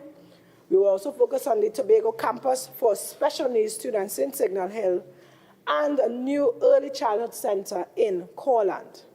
And 8, general upgrades and maintenance of schools. In this regard, Mr. Presiding Officer, an estimated capital investment of $190.5 million has been budgeted in fiscal 2027 to meet expenditure associated with these programs and projects. Mr. Presiding Officer, I now move to health and wellness. The health and wellness of all Tobagonians remain a critically important focus for this administration. Our long-term target is a modern, efficient healthcare system that ensures that all citizens and residents of Tobago have access to high-quality care delivered with compassion and genuine concern for their well-being. The system will utilize advanced management tools and technology to promote accessible, patient-centered, and efficient care. This efficient healthcare system will improve resource utilization, ensure regulatory compliance, and support data-driven diagnosis-focused decision-making. In fiscal 2027, our focus is on strengthening the island's healthcare network by upgrading hospitals, modernizing hospitals and health centers, modernizing our clinics, improving our diagnostic capacity, and enhancing the overall functionality of our health systems. Together with expanding the training, mentorship, and continuous professional development aimed at ensuring that all healthcare workers operate at the highest standards of safety, compassion, and excellence. These improvements will be supported and expanded by the use of digital healthcare or AI-assisted tools to improve coordination, efficiency, and quality of healthcare. In fiscal 2027, we are working and aiming for the following results. 1, the establishment of the Tobago Public Health Observatory. 2, the continuation of digitizing health records, clinical management systems, and public health systems. 3, the establishment of a new Tobago Oncology Center in a new facility. 4, the acquisition of an MRI machine, the hyperbaric equipment, and other specialized diagnostic tools. And 5, the expansion of public education by the Department of Wellness, Prevention, and Health Promotion.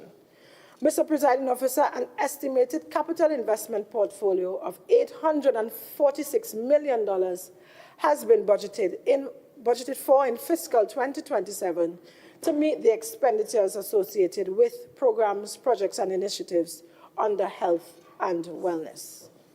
Youth and sport. Mr. Presiding Officer, our aim is to develop sports and outdoor recreation as economically viable professional pathways for the island's youth. Parts of the approach address the monetization of sport and the recognition of Tobago's athletes' achievements at both regional and international levels. Monetization will also leverage the potential of current and future talents to build on those successes.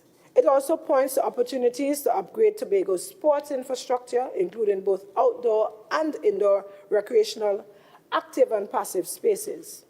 Invested in these facilities will create high-quality amenities vital for establishing centers of excellence for sports and the development of pathways that support the preparation of Tobago's athletes from amateur to professional levels. Relatedly, we will focus on implementing programs that encourage participation from all demographics, even women, youth, and individuals with disabilities. This will all be achieved through community outreach initiatives and partnerships with local organizations. Additionally, we will establish training programs and workshops to nurture local talent across various sporting disciplines. We will collaborate with schools and sport clubs to identify promising athletes from a very young age. We will also foster a culture of sport and recreation by engaging local communities in the planning and decision-making processes. Finally, we will encourage volunteerism and community-led initiatives to enhance the sense of ownership and pride in the soon-to-be re-established Tobago Games. Mr. Presiding Officer, in fiscal 2027, we are governing for the following results under youth and sport development. 1, the reintroduction of the Tobago Games. 2, major upgrades to the Sid Gray Recreational Complex. 3, the completion of the Goodwood Pavilion and recreational grounds. 4, the disbursement of at least 25 professional sporting scholarships. 5, the construction of the Culloden Community Sporting Grounds. 6, the launch of the Tobago Semi-Professional Football and Cricket Leagues. 7, the recommencement of construction of the Bacalet Indoor Facility. 8, the completion of the upgrades to the Shore Park hard courts. And 9, the elevated investment in primary and secondary schools sports meets. Mr. Presiding Officer, an estimated Capital investment of about $75 million has been budgeted in fiscal 2027 to meet the costs and programs, projects, and initiatives associated with this sector. Community development and social protection.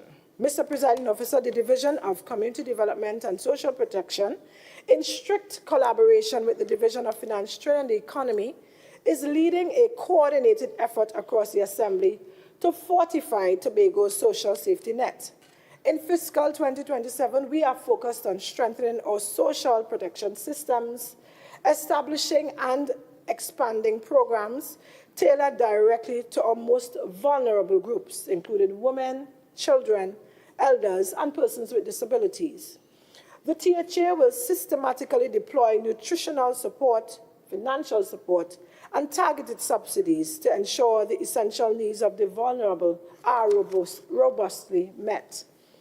To ensure efficient, transparent delivery, the Assembly will leverage advanced digital public infrastructure to revolutionize how these services are accessed.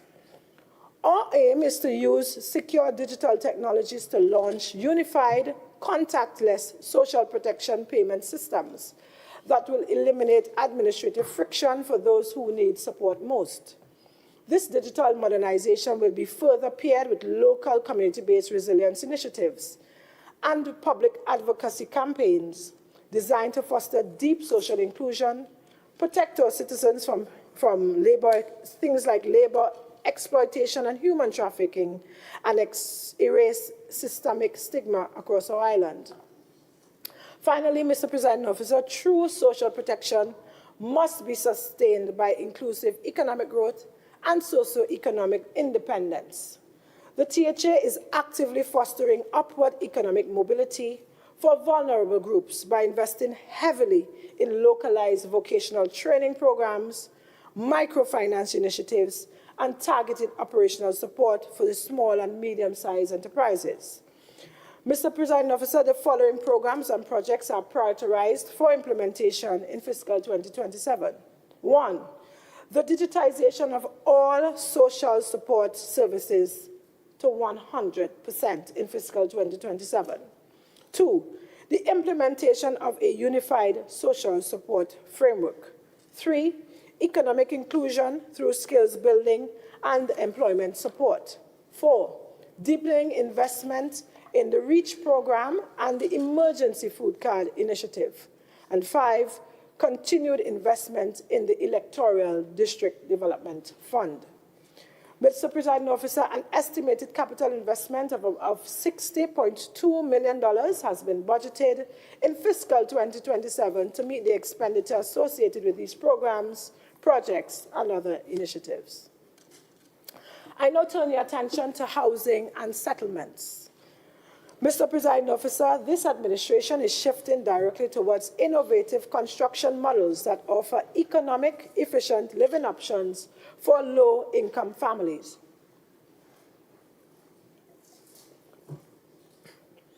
Traditional single-story family homes are being completely reconfigured into efficient prototypes, while our land affordability scheme will provide subsidized, fully serviced lots to landless citizens with strict requirement to construct housing units within a 2 to 4 years window. Financial accessibility remains central to this mission. Consequently, we are actively considering down payment assistance to empower first-time homeowners. We will also implement a streamlined grant process to deliver short-term housing support to daily rated workers, single mothers, and other vulnerable groups. And this will complement the home improvement subsidies of $25,000 to $50,000 per beneficiary household for critical structural upgrades towards ensuring existing homes remain safe and habitable. To execute these ambitious programs without placing an unsustainable burden on the public purse, the THA will purposefully harness private sector expertise and innovation through public-private partnerships with the design-build finance modality to implement affordable housing projects. Utilizing a strategic pre-construction model, the Assembly or private developers will offer houses or service lots at market rates to generate immediate revenue, which will directly fund design and development costs. Simultaneously, we will collaborate with not-for-profit organizations such as Habitat for Humanity to raise funds for the most vulnerable families while securing loans and international funding from institutions like the IDB to support low-income housing projects. And this multi-sector approach will allow us to deliver more efficient and cost-effective open market housing solutions backed by public awareness campaigns that educate our communities about these options. Mr. Presiding Officer, this administration will ensure that our housing infrastructure expansions preserve the local environment and are capable of withstanding the escalating threats by climate change-induced events. Our inclusive social housing solutions will explicitly serve all demographic groups, ensuring that specialized social housing is available to individuals, also individuals with disabilities. Finally, to insulate these investments against natural disasters, the THA will implement disaster-resistant building codes and conduct an island-wide disaster vulnerability housing assessment. The results will embed resilience directly into local infrastructure so that housing remains safe and ready to shelter our citizens for future generations.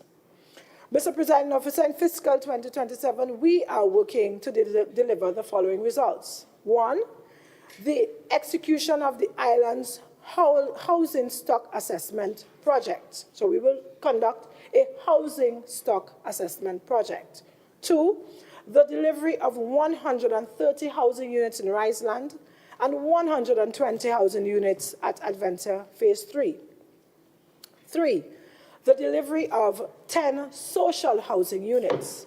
4, the delivery of 52 service units at Adelphi, 15 at Blemming, and 19 at Castara. 5, the delivery of 350 grants ranging from $20,000 to $50,000. 6, the installation of 300 streetlights in underserved areas. And 7, the rural electrification projects in 5 areas servicing 150 households. Mr. Presiding Officer, an estimated capital investment of $101.8 million has been budgeted for the expenditure related to these programs, projects, and initiatives. And it is worth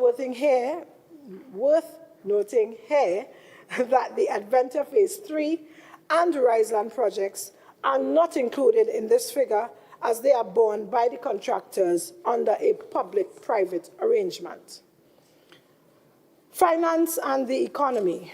In fiscal 2027, this administration will deliberately transition from government-led consumption to private sector-led, value-added, growth-oriented production. Our public investments will be aggregated into clear asset classes, including human, physical, agricultural, and technological capital, to directly align our impact with our development agenda priorities.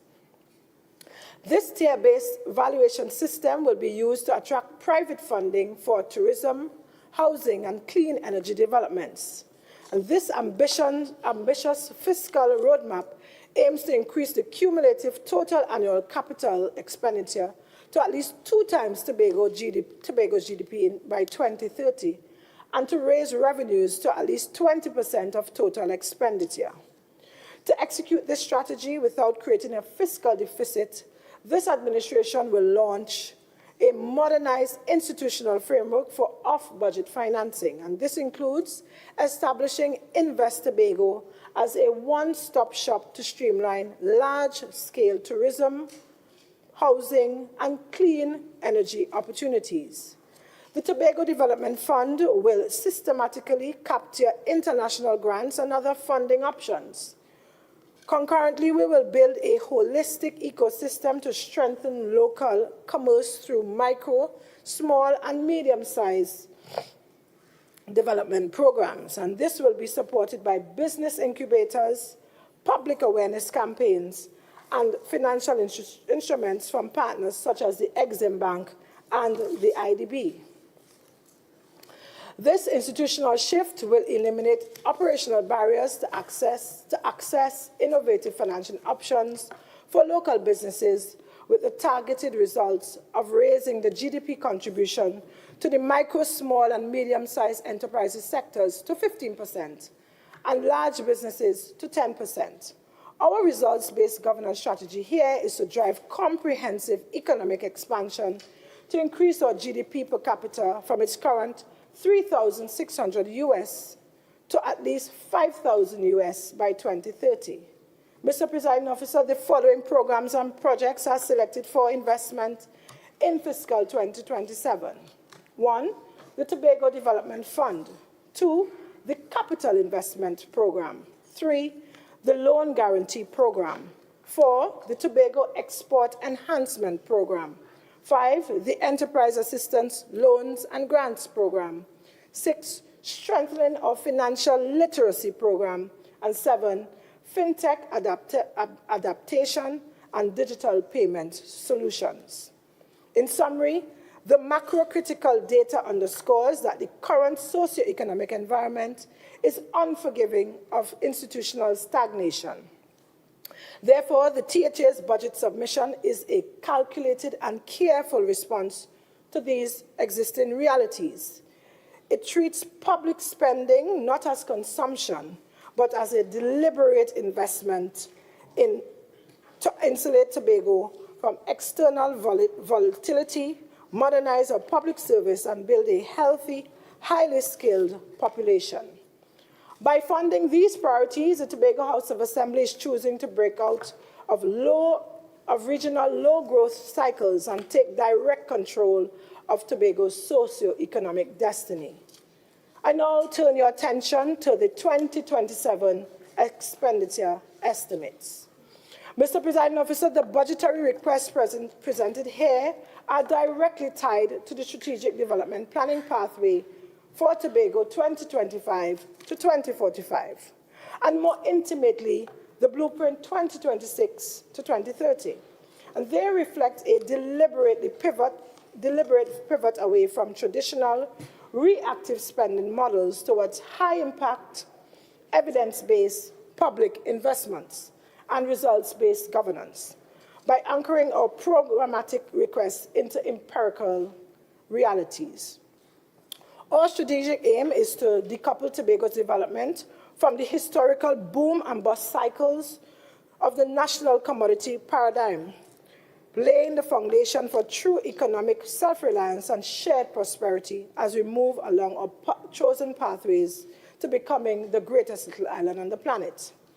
Mr. Presiding Officer, for fiscal 2027, the total estimates of expenditure amount to $4.12 billion, of which the estimates of recurrent expenditure amount to $3.003 billion, and the development program expenditure total $1.09 billion. CPEP estimates amounts to $43.35 billion.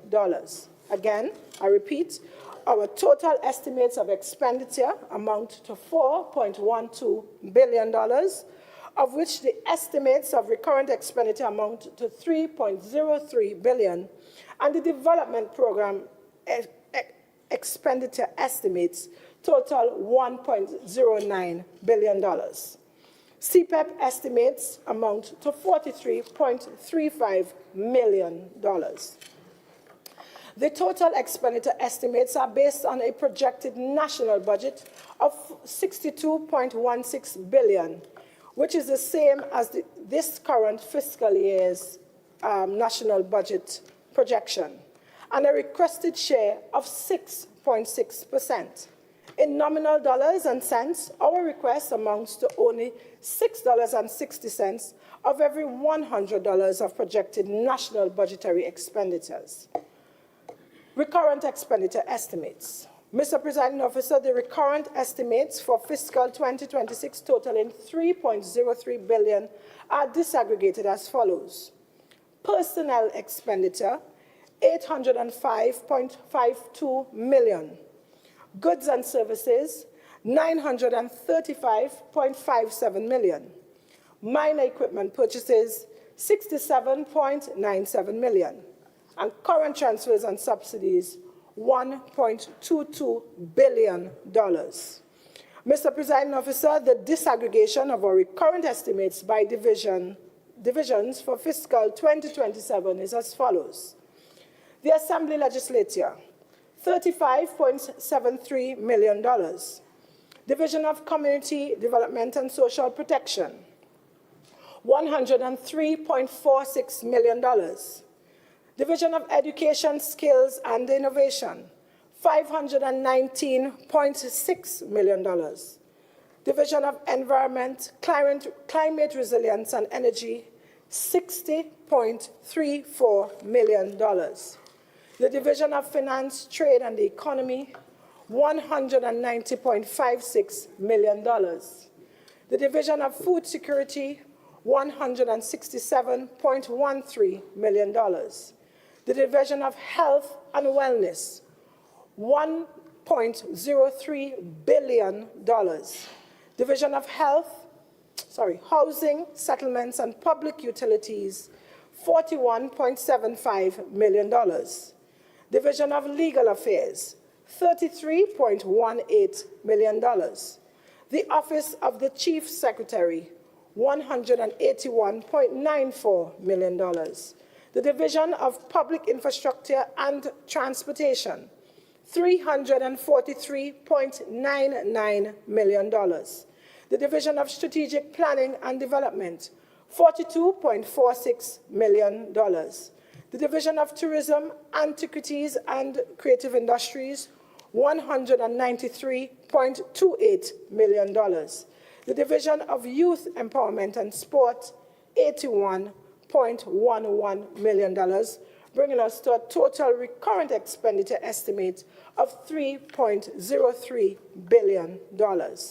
Mr. Presiding Officer, some major expenditure under recurrent expenditure for fiscal 2027 are the Tobago Development Fund, $14 million, the Loan Guarantee Program, $10 million, the Tourism and Hospitality Sector Support, $4 million, Tobago Heritage Festival Commission, Tobago Festival Commission Limited, $40 million, Tobago Tourism Agency Limited, $50 million, Tobago Performing Arts Company, $8 million, the School Feeding Program, $45 million, the Tobago Agribusiness Development Company, or TADCO, $9 million, the Tobago Reforestation and Watershed Rehabilitation Program, $8 million, and the Tobago Regional Health Authority, $750 million. Development Program estimates, expenditure estimates. Mr. Presiding Officer, our investment estimates for the Development Program expenditure for fiscal 2027, as I said, total $1.09 billion. And the estimates are disaggregated across sectors as follows. Pre-investment, $5 million. Productive sectors, $1.5 million. Economic infrastructure, $508 million. Social infrastructure, $430.4 million. Multisectorial and other services, $144.5 million.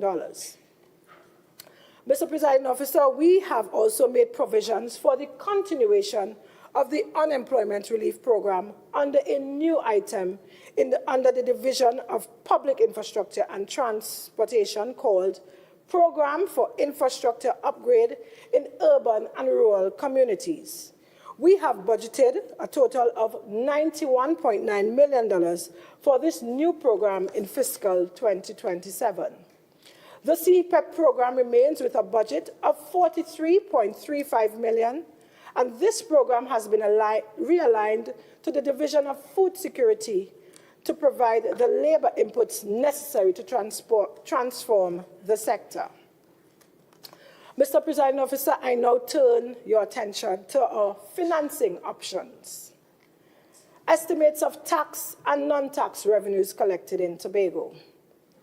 The estimates of tax and non-tax revenues are as follows. Taxes on income and profits, we expect to collect $152.5 million. Taxes on property, $0.13 million.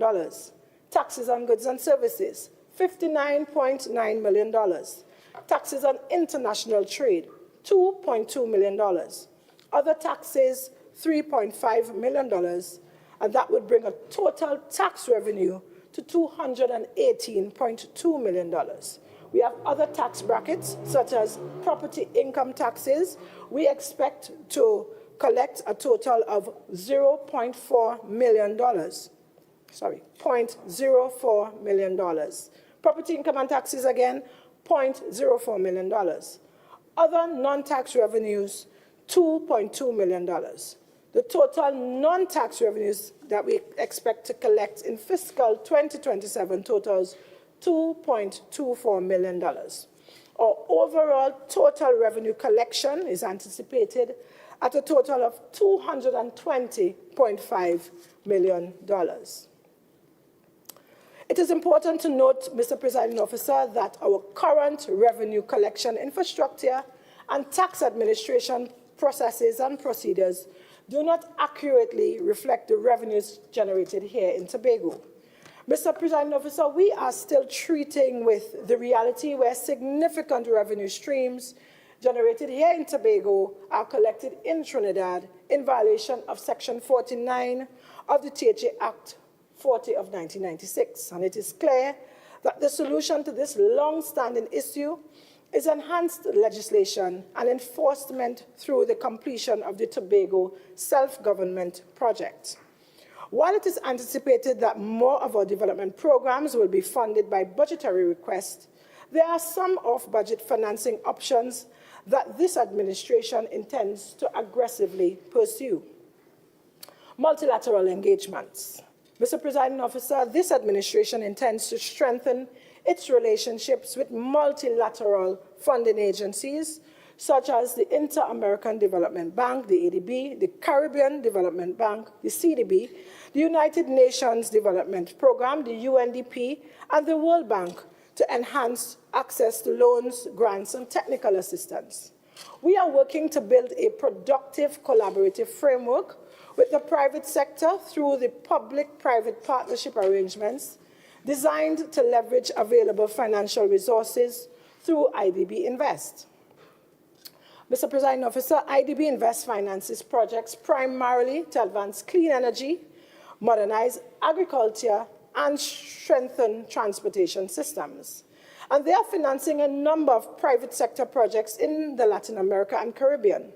IDB Invest's mandate is to maximize development impact while maintaining financial sustainability, a two-sided objective shared with many impact investors. Through IDB Invest, we hope to accelerate our housing program, our digital infrastructure development, and institutional transformation and modernization. We have already begun targeted discussions with the IDB and the Minister of Planning in this regard. Relatedly, we know that the World Bank Group has established a permanent physical office in Port of Spain, Trinidad, and this development is expected to unlock up to US $5 billion in financing over the coming years to support private sector investments, economic diversification, and structural resilience. And just like the IDB Invest, the World Bank Group can lend to companies and private sector entities, which can in turn partner with the THA in public-private partner arrangements. Additionally, we will be working with the Development Bank of Latin America, or CAF, for coastal adaptation and climate resilience for works along the southwest coastlines of Tobago. Since coming into office, this administration has worked assiduously to access the $100 million in funding, and I'm pleased to report today that we are now in full position to access funding in this regard. Long-term borrowing. We will continue our financial program, which is geared towards developing sustainable and predictable revenue streams, in our special purpose companies aimed at enhancing their ability to engage in long-term borrowing and equity financing. The companies strategically selected to utilize this option are the Tobago Development Fund, the Study Park Enterprises Limited, the Eco-Industrial Development Company of Tobago, and the Pigeon Point Heritage Company Limited. Mr. Presiding Officer, as I close, I wish to reiterate that this administration inherited organizational systems, performance models, and leadership frameworks built for a world in many ways that no longer exists. We are living in an age of polycrisis. Economic, environmental, technological, geopolitical, and social disruptions intersect in unpredictable ways. The socioeconomic landscape is no longer just competitive. It is very unstable and uncertain, and we are leading and governing for results in an environment that is continuously shifting beneath our feet, where information is partial, where events unfold rapidly, and outcomes can be deeply uncertain, and if not managed intentionally. As mentioned previously, it is not for this reason that this budget was titled, and it is for this very reason, that this budget statement is titled, Results-Based Governance, a Pathway to Prosperity. Mr. Presiding Officer, in these realities, the most dangerous belief an administration can hold today is that yesterday's success formula can simply be stretched to meet today's complexities. What is needed is a new mental model, one in which instability and uncertainty are accepted as active components of the new world normal, an activation that redefines effectiveness and efficiency around resilience, adaptability, and learning agility. This is the essence of the institutional transformation we have been performing on the Assembly and its agencies during the last 4 years, and we will continue under the astute and visionary leadership of our Honorable Chief Secretary, Farley Chavez Augustine. It is said that everything rises and falls in leadership, and this is why Tobago has been rising over the last 4 years. Mr. Presiding Officer, this administration understands that good governance and impactful people-centered socio-economic development are without doubt the outcomes of strong, resilient, agile learning and data-intelligent public institutions, especially small island developing states like Tobago. This is the engine that will power us to become the greatest little island on the planet. And in a world defined by deep international volatility, regional stagnation, and national energy transition constraints, Tobago's fiscal policy activation can no longer function as a passive mechanism for distributing subventions. Instead, it must serve as an aggressive, counter-cyclical instrument for structural transformation, institutional modernization, good governance, and long-term socio-economic resilience. And Mr. Presiding Officer, this is exactly the built-in intent of our fiscal programming for the results-based governance that will ensure delivery of our blueprint in fiscal 2027, of our blueprint for 2026 to 2030, and this fiscal that I'm presenting here, fiscal 2027. Mr. Presiding Officer, I beg to move. Thank you.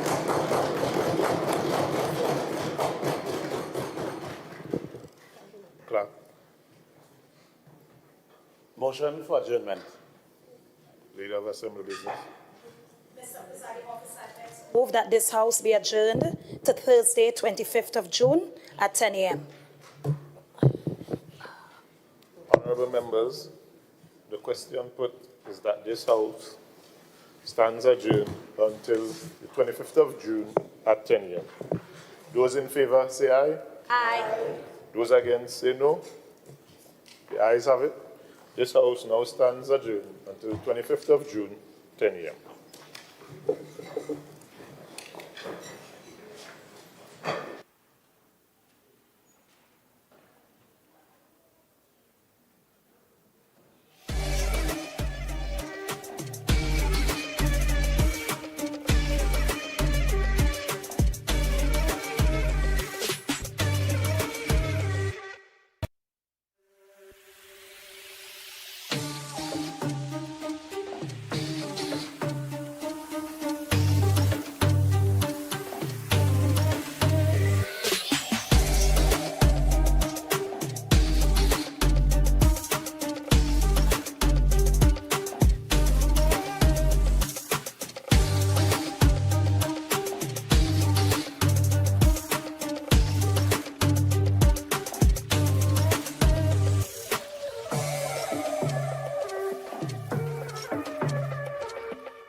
alive, Tobago.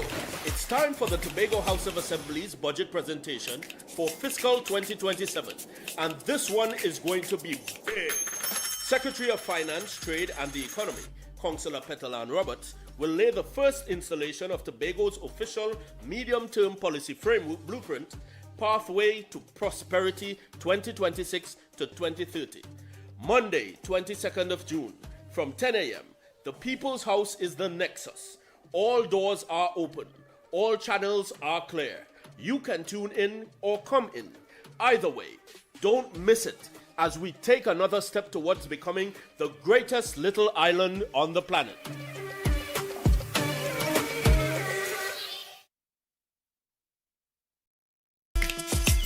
Look alive, Tobago. It's time for the Tobago House of Assembly's budget presentation for fiscal 2027. And this one is going to be big. Secretary of Finance, Trade and the Economy, Councillor Petalan Roberts, will lay the first installation of Tobago's official medium-term policy framework blueprint, Pathway to Prosperity 2026 to 2030. Monday, 22nd of June, from 10 a.m., the People's House is the nexus. All doors are open. All channels are clear. You can tune in or come in. Either way, don't miss it as we take another step towards becoming the greatest little island on the planet.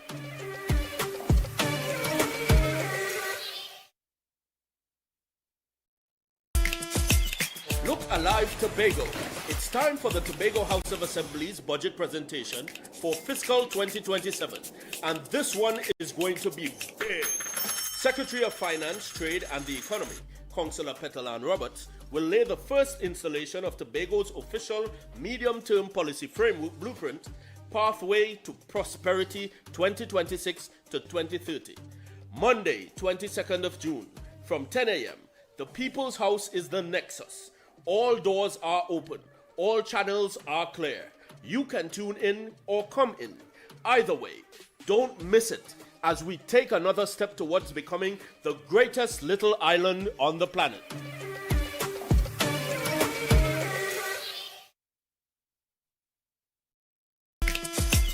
Look alive, Tobago. It's time for the Tobago House of Assembly's budget presentation for fiscal 2027.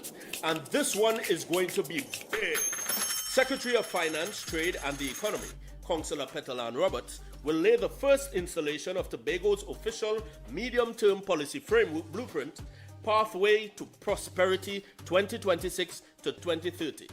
Monday, 22nd of June, from 10 a.m., the People's House is the nexus. All doors are open. All channels are clear. You can tune in or come in. Either way, don't miss it as we take another step towards becoming the greatest little island on the planet.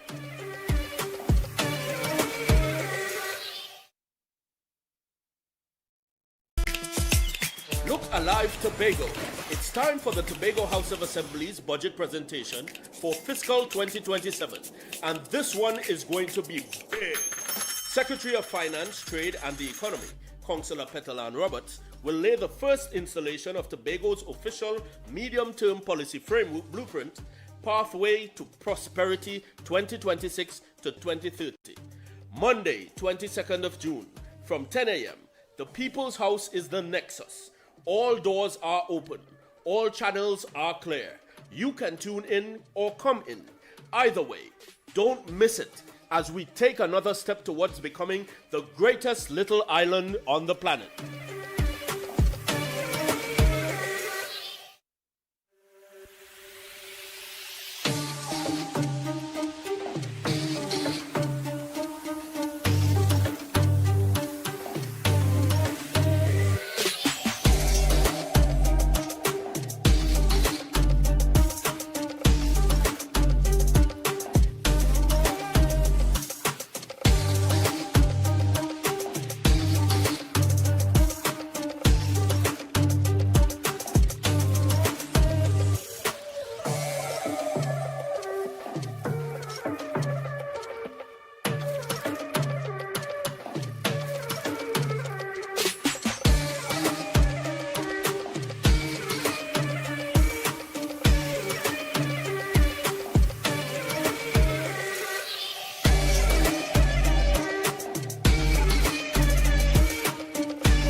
alive, Tobago. It's time for the Tobago House of Assembly's budget presentation for fiscal 2027. And this one is going to be big. Secretary of Finance, Trade and the Economy, Councillor Petalan Roberts, will lay the first installation of Tobago's official medium-term policy framework blueprint, Pathway to Prosperity 2026 to 2030. Monday, 22nd of June, from 10 a.m., the People's House is the nexus. All doors are open. All channels are clear. You can tune in or come in. Either way, don't miss it as we take another step towards becoming the greatest little island on the planet.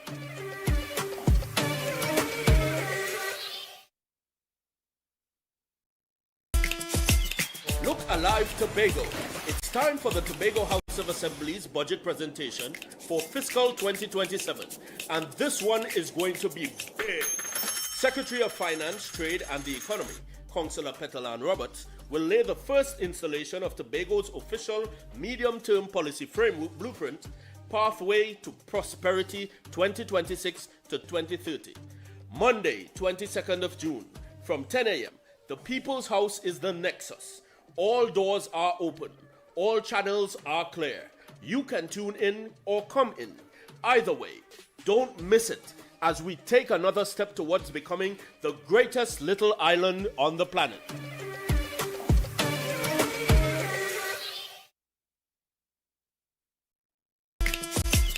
Look alive, Tobago. It's time for the Tobago House of Assembly's budget presentation for fiscal 2027. And this one is going to be big. Secretary of Finance, Trade and the Economy, Councillor Petalan Roberts, will lay the first installation of Tobago's official medium-term policy framework blueprint, Pathway to Prosperity 2026 to 2030. Monday, 22nd of June, from 10 a.m., the People's House is the nexus. All doors are open. All channels are clear. You can tune in or come in. Either way, don't miss it as we take another step towards becoming the greatest little island on the planet.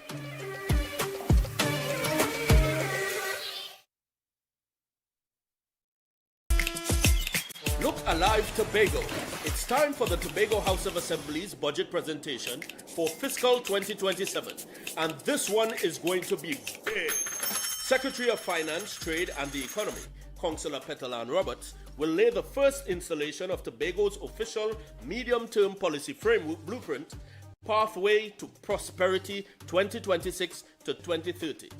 Monday, 22nd of June, from 10 a.m., the People's House is the nexus. All doors are open. All channels are clear. You can tune in or come in. Either way, don't miss it as we take another step towards becoming the greatest little island on the planet.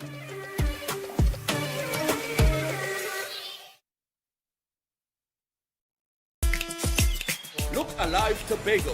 It's time for the Tobago House of Assembly's budget presentation for fiscal 2027. And this one is going to be big.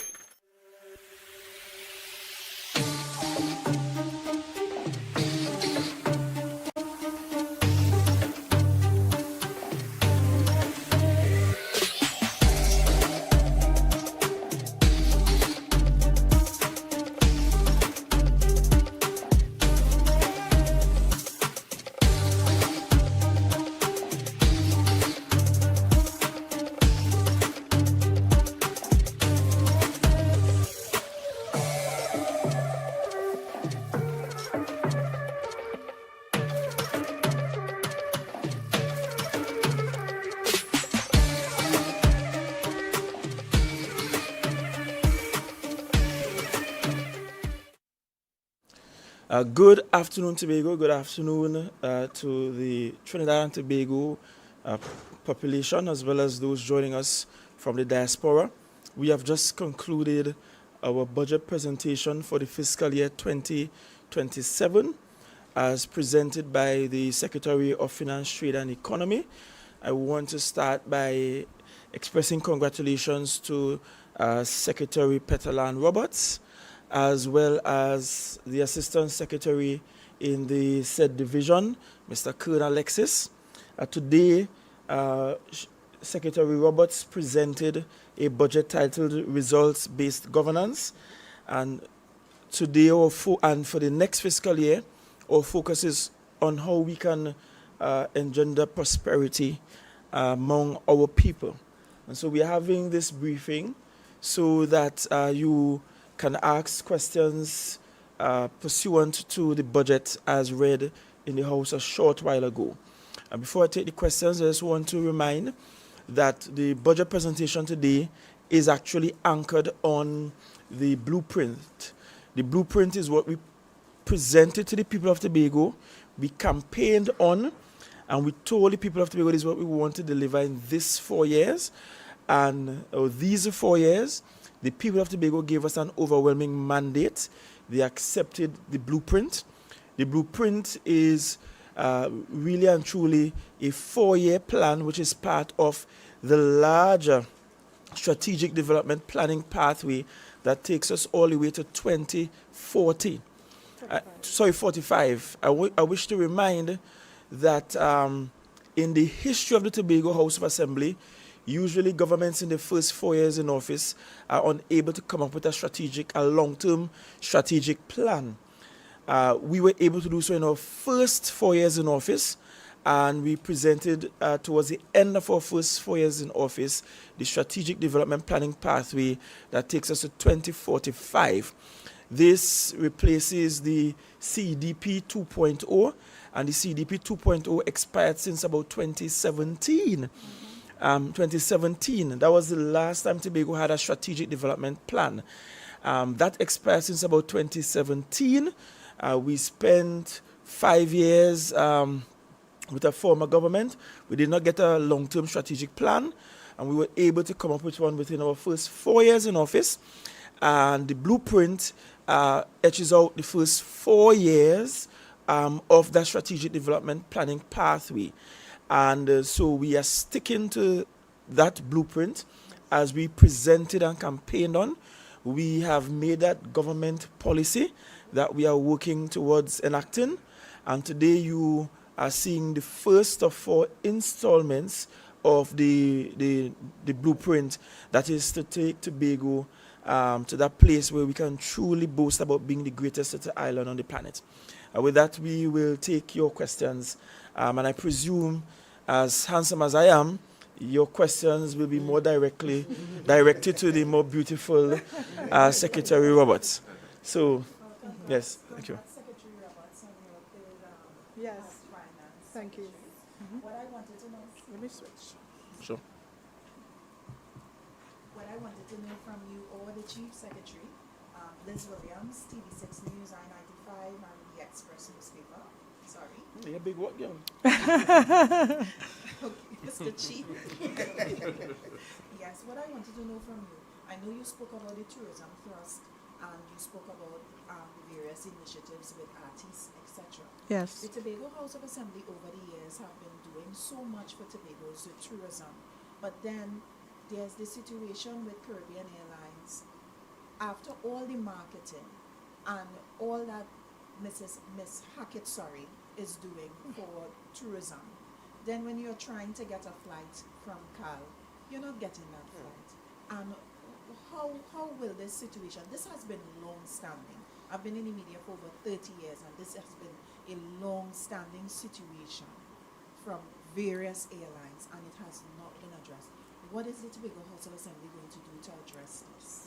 Well, because of the nature of that question, I'll have to, because the Chief Secretary has been having conversation with the ministers. Sure. So we have been having more than conversations, active negotiations where Caribbean Airlines is concerned. And we have finally begun to see some movement. And that movement is going to result in some additional direct flights coming to Tobago from new source markets. And we are actually pushing for those direct flights to begin from as early as towards the end of next month.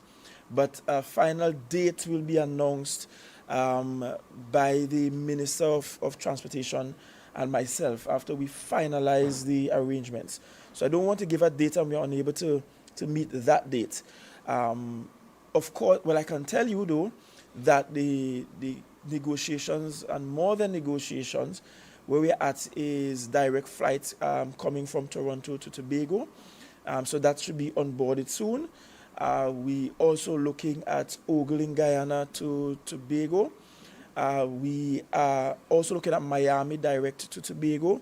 So all of these additional direct flights with CAL, and then we are very advanced in some negotiations with some additional airlines for additional North American direct flights to Tobago. So what we are essentially doing is opening Tobago to the North American market.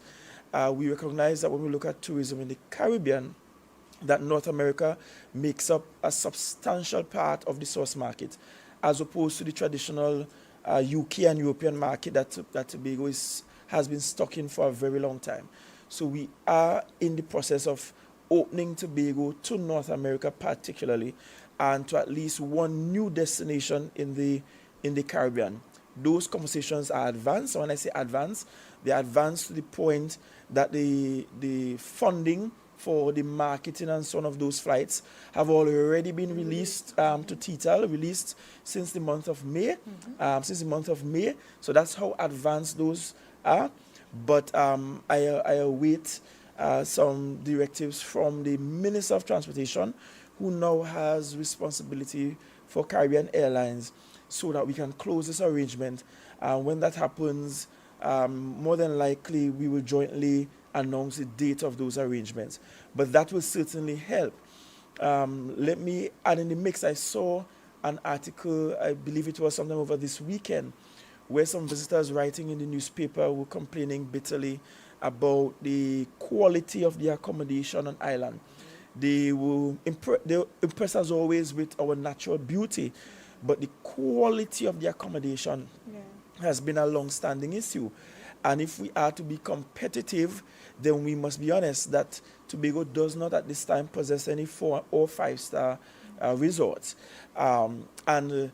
Even if we want to remain small, boutique in nature in terms of the hotel types, we have to definitely do some work on the quality of rooms. If we should run a check, and I'll probably have somebody run a check, have the secretary run a check before the presentation on Thursday, to see how much money the THA has historically spent on these grant funding for upgrades to hotel rooms. And if we count the amount spent in grants, and then we compare that with the quality of rooms we do have now, then we have to pivot and admit that that strategy did not work insofar as improving the quality of the room stock. So tourism is a complex thing, and it requires several moving parts. So the airlift is one, quality of room is the other, customer service is the third. Former Secretary Boris started a program where they were aiming to train about 5,000 Tobagonians in customer service in conjunction with THTI. That is ongoing. So we are working on that. We have to upgrade all of our product. So if you look at what happened along Swallows, and the fact that we have started conversations with those on no man's land as to how do we ensure they have access to water, toilet facilities, upgrade what they provide as opposed to just selling on their tent, and that they give them a more dignified way to ply their trade. And no, it's not giving the land to anybody anywhere or removing them, those who are there currently, but it's about giving them a dignified way to ply their trade.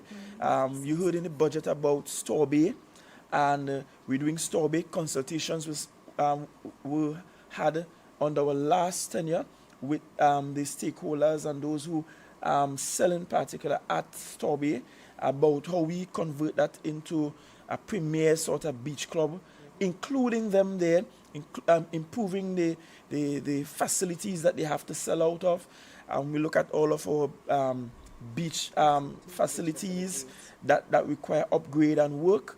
The fact that we have been going out to tender asking Tobagonians to look at our physical assets and to take a bite at it and to decide, well, we could utilize it for essentially for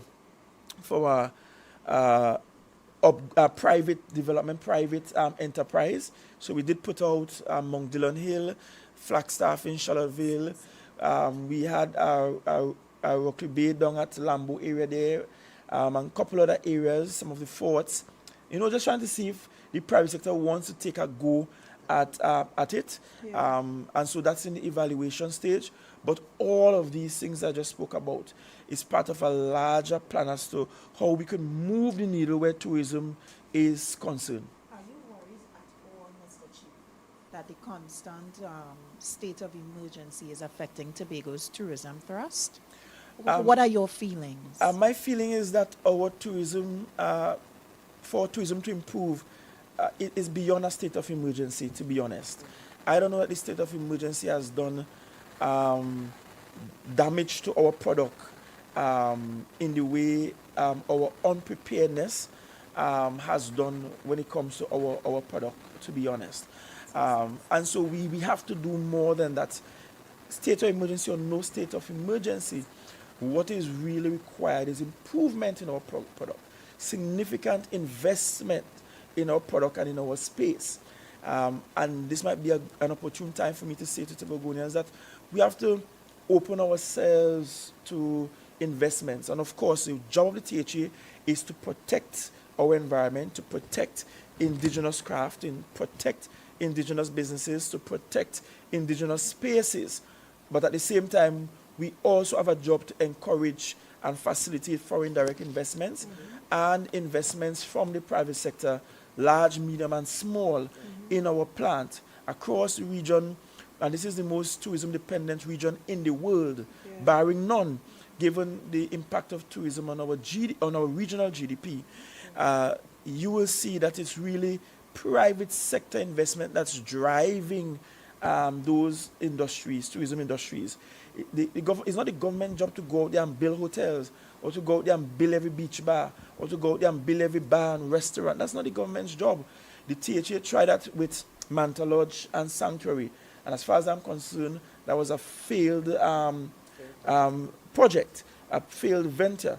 We still struggled with Manta Lodge, and it's going and improving day by day.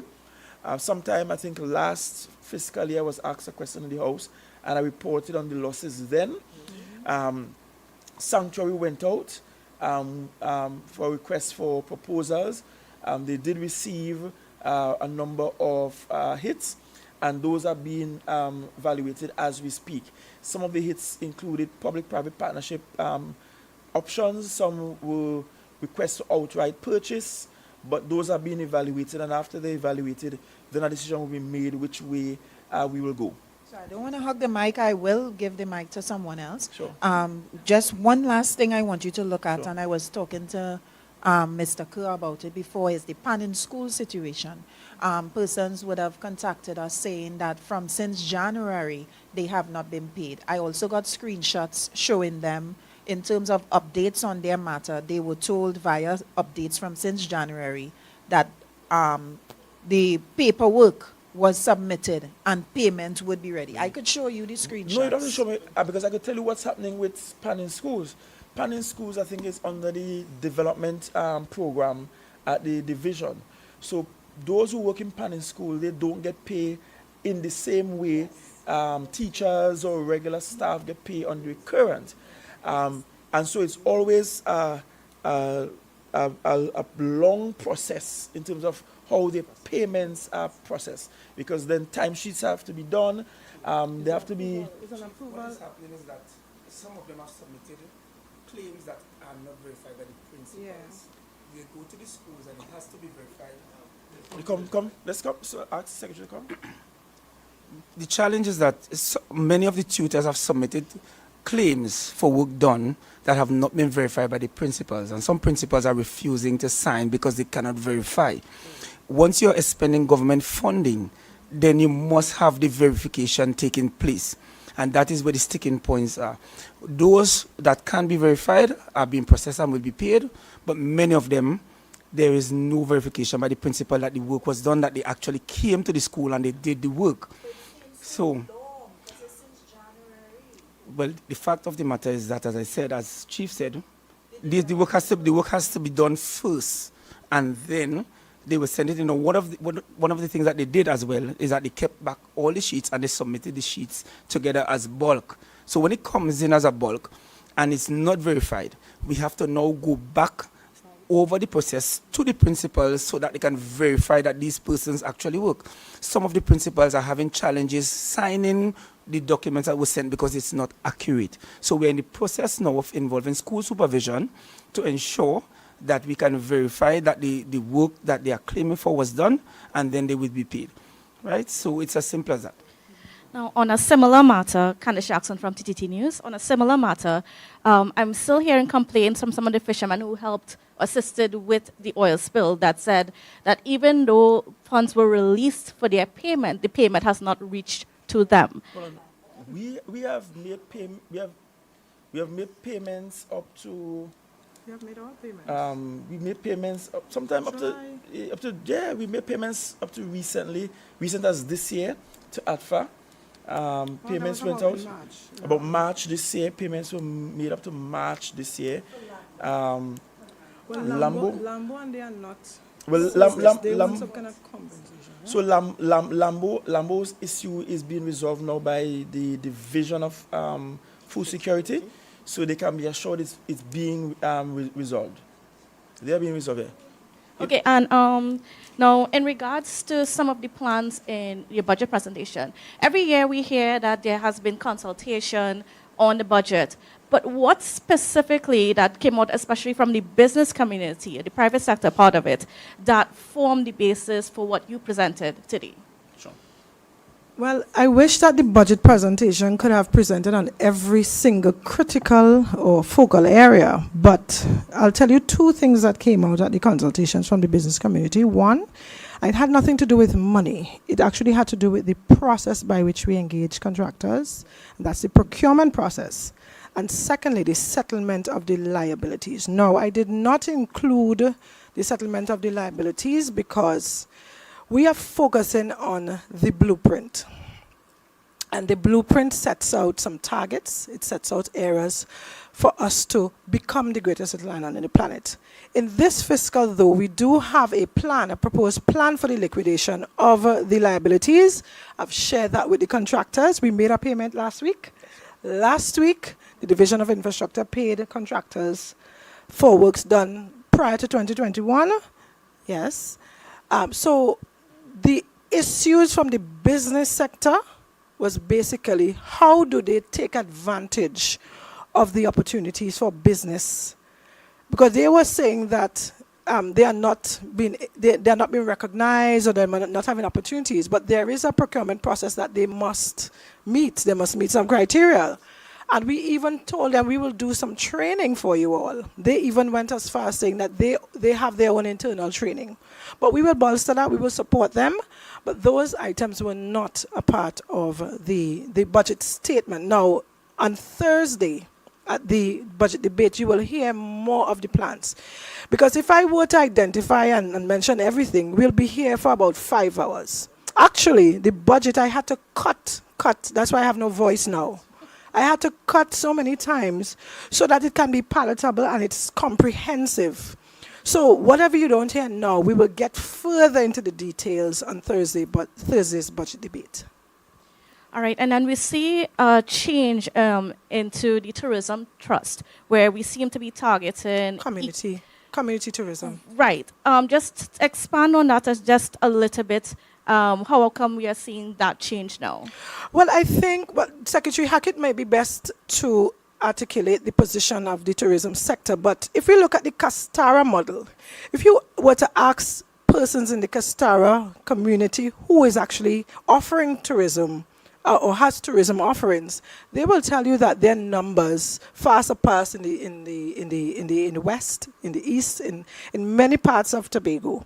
So that is why we are capitalizing on that. And not only that, we want persons in the community to develop to capitalize on opportunities under tourism and even develop, even in the entrepreneurs, the small businesses.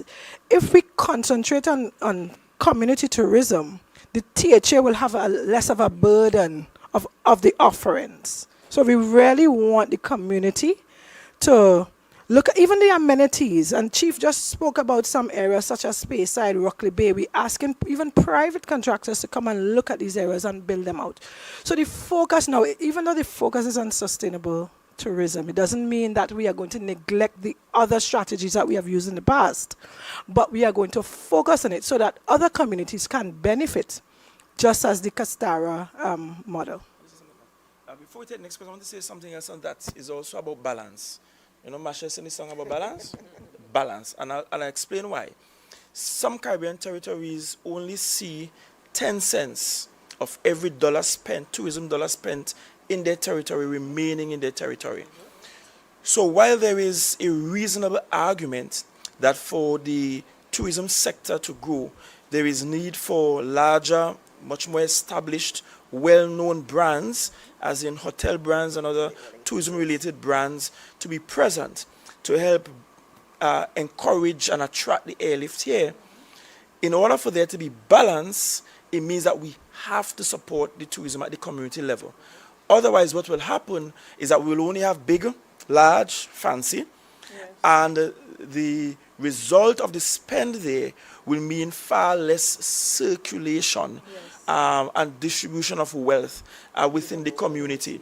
And so the focus in this budget to target community-based tourism is so that the THA can be a wonderful counterbalance to, one, we are attracting the large-scale investors to the island. So Marriott is supposed to come and be built out. We have some other areas that we will zone and see if we could attract much needed brands to Tobago space.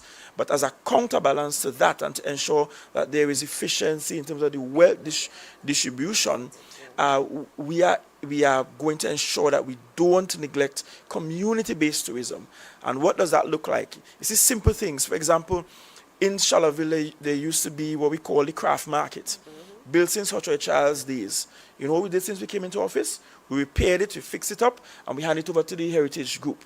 And we're pushing them to go to the place where you could go there, dance cocoa, get dirt oven stuff throughout the year, not just at Heritage time. That's what community tourism looks like. You go to Castara and people go there for the dirt oven baking, or they go there to go fishing, or people just going on the jet in Palative attracted by the stingrays, for example. How do we capitalize on those things? Because in capitalizing on those things, it's not a big man somewhere about, it's not a conglomerate, it's not a fancy foreign investor, where it's a local citizen, resident, living in the community who will benefit. And yes, it might appear small amounts, but it takes care of the traveler who is coming to Tobago with just $2,000 US to spend for the entire vacation, and will happily spend $500 US of that in a small place like Castara or maybe Plymouth.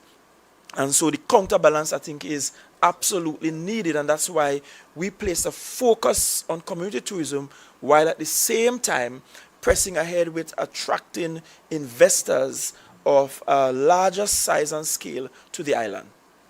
Stefan Nicholas, Guardian Media. We spoke about a pathway to prosperity. A key aspect of that is a healthy population. We saw over the weekend, Guardian Media reported from the division, high rates of STDs in Tobago. Given that we have the Tobago Carnival coming up, how concerned, what are the plans, and especially bridging the gap in terms of access to the private sector, the data there? Well, Stefan, I hope you're putting a rubbers on your will, yeah? Because you are at risk too.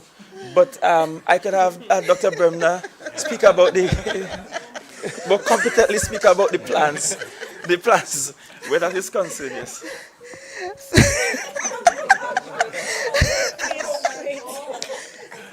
Thank you, Stefan. The fact that we are actually talking about it is actually part of the plan.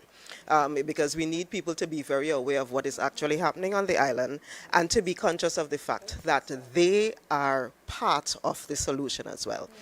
It is one of the reasons at the Division of Health and Wellness we decided to rework what we do with wellness and implement this new Department of Wellness, Prevention and Health Promotion. And a significant part of what they will do is go into the communities to prevent citizens from having to get into the hospitals or the health centers. So the lady who you spoke to, Miss Onika Henry, she's actually the one who's responsible for the component relating to sexual health and youth development. And a part of it is, as I said before, looking at the data. We have not strategically looked at health data in Trinidad and Tobago. It is the first mandate of that department to review what the data says. When you know what the data says, we can then design the programs and then implement. So you will be seeing things coming out from that department as relates to October Carnival and throughout the year. But thank you for highlighting that, and thanks for being part of the solution. In the budget presentation, we spoke about doubling from 1%, 2% agriculture as part of the GDP. Is that sufficient given what we saw earlier this year when the cargo boat, there was a disruption to that service? Well, is not sufficient, but we want to have realistic, attainable goals for the next fiscal. So yes, that will not take us to where we need to be, but it is a step in the right direction. For us, it's more than just the provision of food. Is really a question of food security, which is a concern for jurisdictions all over the world. Because with climate change, with global conflicts, with issues with supply and logistics and shipping, there is a challenge globally, and jurisdictions are at risk when it comes to food security. Tobago being this small magnifies that risk 10 times for us. Because for us, it's the fact that all of what we import also have to come through another place before it gets here. That's part of the problem too, because food security is not just what we produce, but food security is also about how we are able to have consistent access and supply safely to food without many impediments.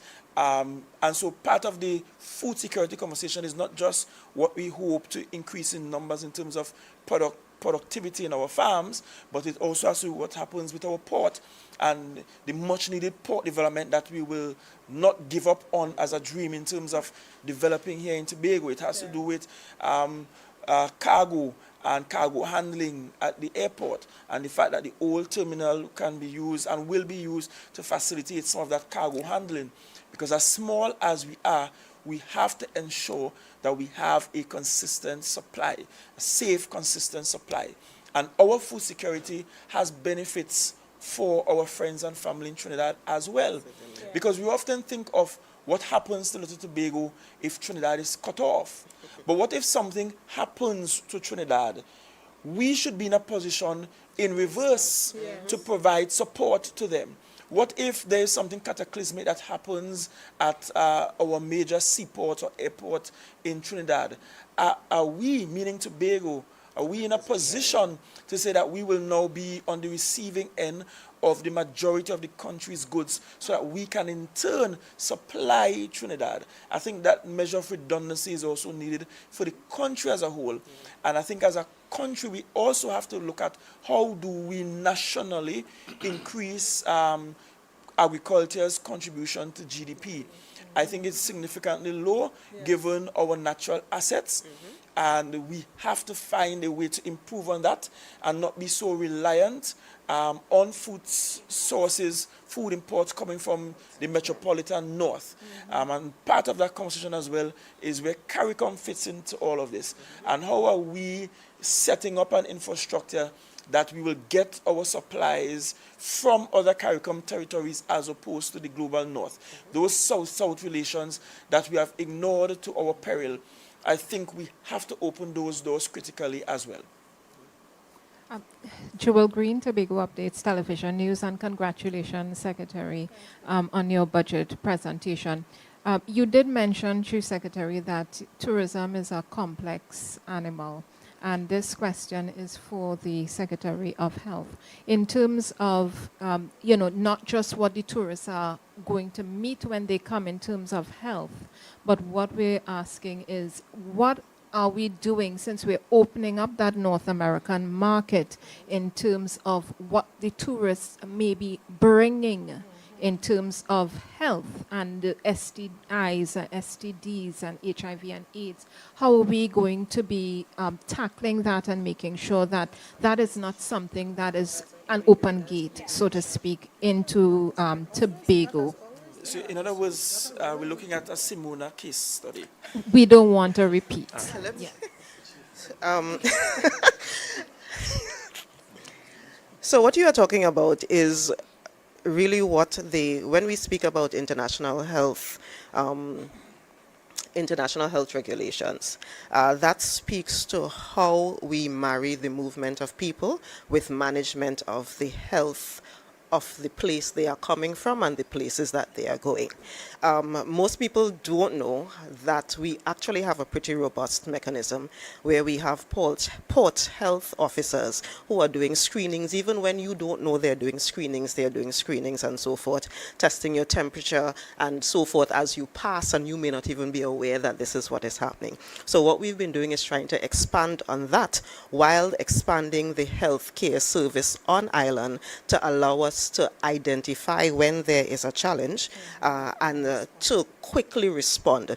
So there are entire surveillance mechanisms that says if somebody comes to a health center or a hospital and we recognize that this is something that is picked up, they quickly communicate with the surveillance unit at the office of the CMOH, and then we roll out an entire mechanism of doing contact tracing and so forth to figure out who has been in contact with the person who may have the whatever the thing is, and to be able to isolate or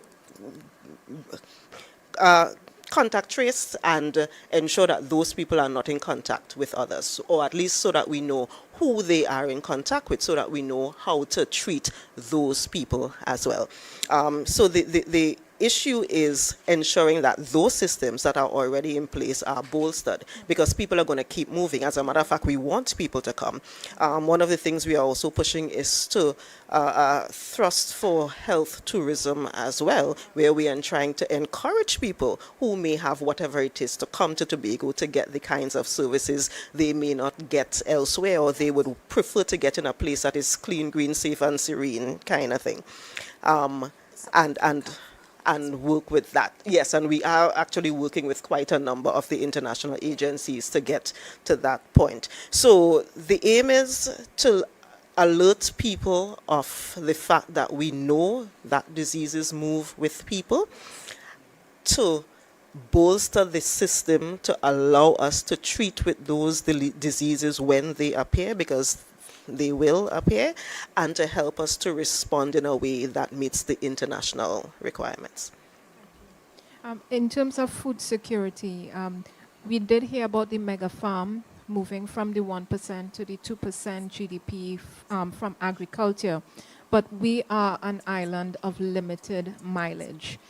Is a mega farm something that we do have space for in terms of how much room are we going to use for agriculture, and balancing how much space people need for housing and business and all of that?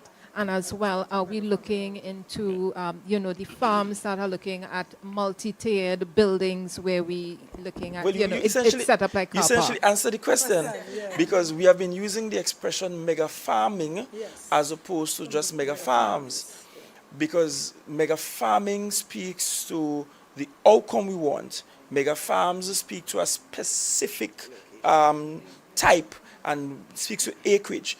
So, for example, the mega farming project that's happening at Friendship, I think they just went out to get the surveys done for the land so they can clear. They already got the AMA approvals to do the clearing. That is mega farming. Those will not be terrestrial-based farming. Those will be using the technology and the shade houses. We're doing vertical farms there, so we can grow a lot more in smaller spaces. We are also looking at mega farming insofar as coordinating what farmers grow and what they produce. So we know what the market wants, what the market desires. We direct the farmers on acreage at different points over the island to produce the same thing so that we get the outcome of a mega farm without having to have several expansive pieces of land, farmlands, because we know we have a land size challenge. So we're doing mega farming by the way of coordinating our farmers and what they produce. And that's why we could speak about things like small ruminant, and the secretary spoke to the special need for special crops that are required. She spoke to the semen bank and all of those things, and special breeds in terms of small ruminants, is because we know what the market has, what the market demands, and what Tobago can competitively produce. And we are now coordinating farmers across the island, especially young farmers, to be a part of the mega farming enterprise for the island.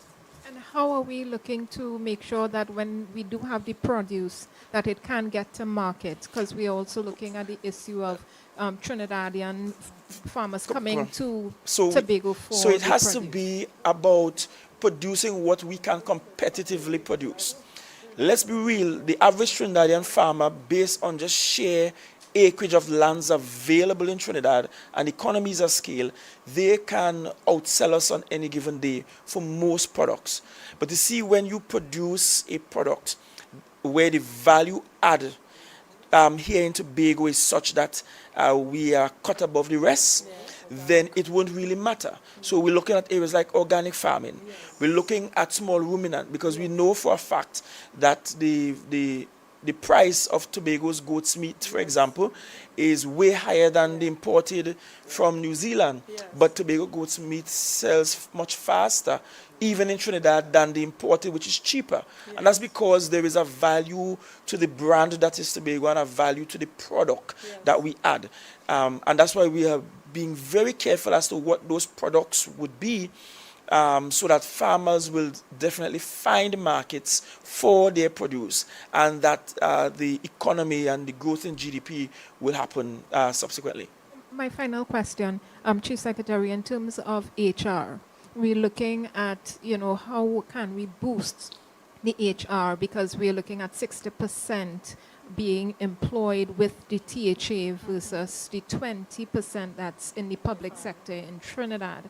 How are we looking to make sure that we bring back the diaspora who has left and develop them to the point where this is a place they want to stay and to grow the island in terms of the human resource? Well, about three things.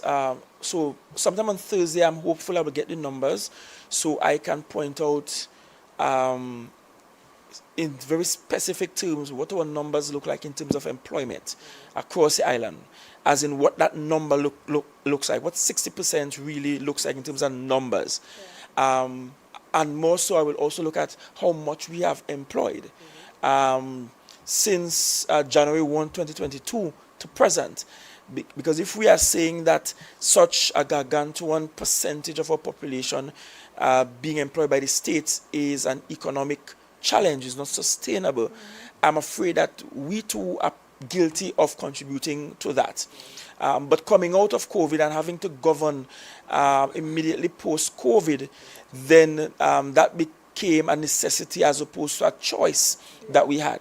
And so now that we are at this place, it's about how do we grow the private sector that it becomes so advantageous to the average citizen that they desire to work there, because they feel as though that is much more sustainable for them and that they have a measure of security there. That's what Tobago does not have. We do not enjoy the benefit of a large enough private sector that people will take as an option working in the private sector as opposed to working in the government. Here in Tobago, the THA is the largest spender, the largest builder, the largest owner, the largest everything. And that's not necessarily the most sustainable. I know Tobagoans don't want to hear that, because we would prefer that we all just get a government job and just continue with life as normal. But that is not sustainable. And no, we are not proposing just going to fire people and send them home. What we are saying is that we need to simultaneously build the private sector so that people have a choice. And I believe if Tobagoans have a choice, they will matriculate into a private sector that provides much more benefits to them. So that's where we are. And that's why we look at community tourism. Because if you look at community tourism, for example, it means that the average person with an empty downstairs now that they're just hanging up clothes in. Could box it up, fix it up nice, have it decorated nice, plant some beautiful flowers in the yard. Voila, they now have an earning capacity outside of the THA. It's why we're looking at mega farming. So regardless of the holdings you have as a farmer, if you plant or produce the right things, then there is an opportunity for you to earn. It is why, for example, we have looked at sport tourism and what that means, because sport tourism will force us to carry the activities to communities that will then generate other economic activities. Look at Dodds, one event in Shallaville, and people on one day can make more than they will make in an entire month or maybe an entire quarter. So all of these are geared towards making Tobagonians much more self-reliant. And yes, our support in areas like Pigeon Point and No Man's Land and so on is not that the THA wants to take over, but we want Tobagonians to have a dignified way to do business and that can compete with the rest of the world. And when we talk about generating prosperity, a part of that is getting Tobagonians to value themselves much more highly than we have. The average Tobagonian deserves more than just a THA walk, more than just a morning walk, more than just a few minutes cutlassing. We deserve more than that. You should be doing more than that. You deserve to earn more than that. And how do we, from among our population, generate millionaires? And if it is the THA turning, 43, 44 years this year, we can say that we have generated a single business enterprise as an island that competes and puts the families that own it within the 1% of the country. It means that the THA across these 44 years have failed in 46 years. What year are we in? 26, sorry. 46 years have failed in that regard. And so how do we push our people into that sort of limelight? I want to thank you all, thank Tobagonians. I want to again thank you for the overwhelming mandate you gave to us. You looked at how we performed the last 4 years. You decided we were the best of the options, and we are sticking to the plan that we campaigned on, that we told you that we will provide for you. We are happy that better and much more prosperous days are ahead, and we grind it out post-COVID. We grind it out through poor budgetary allocations from the central government.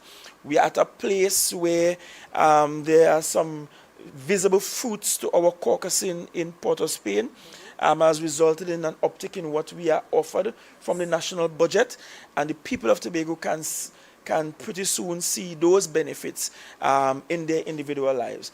Thank you very much. God's richest blessings, and may the best team win today and in the World Cup. Thank you very much.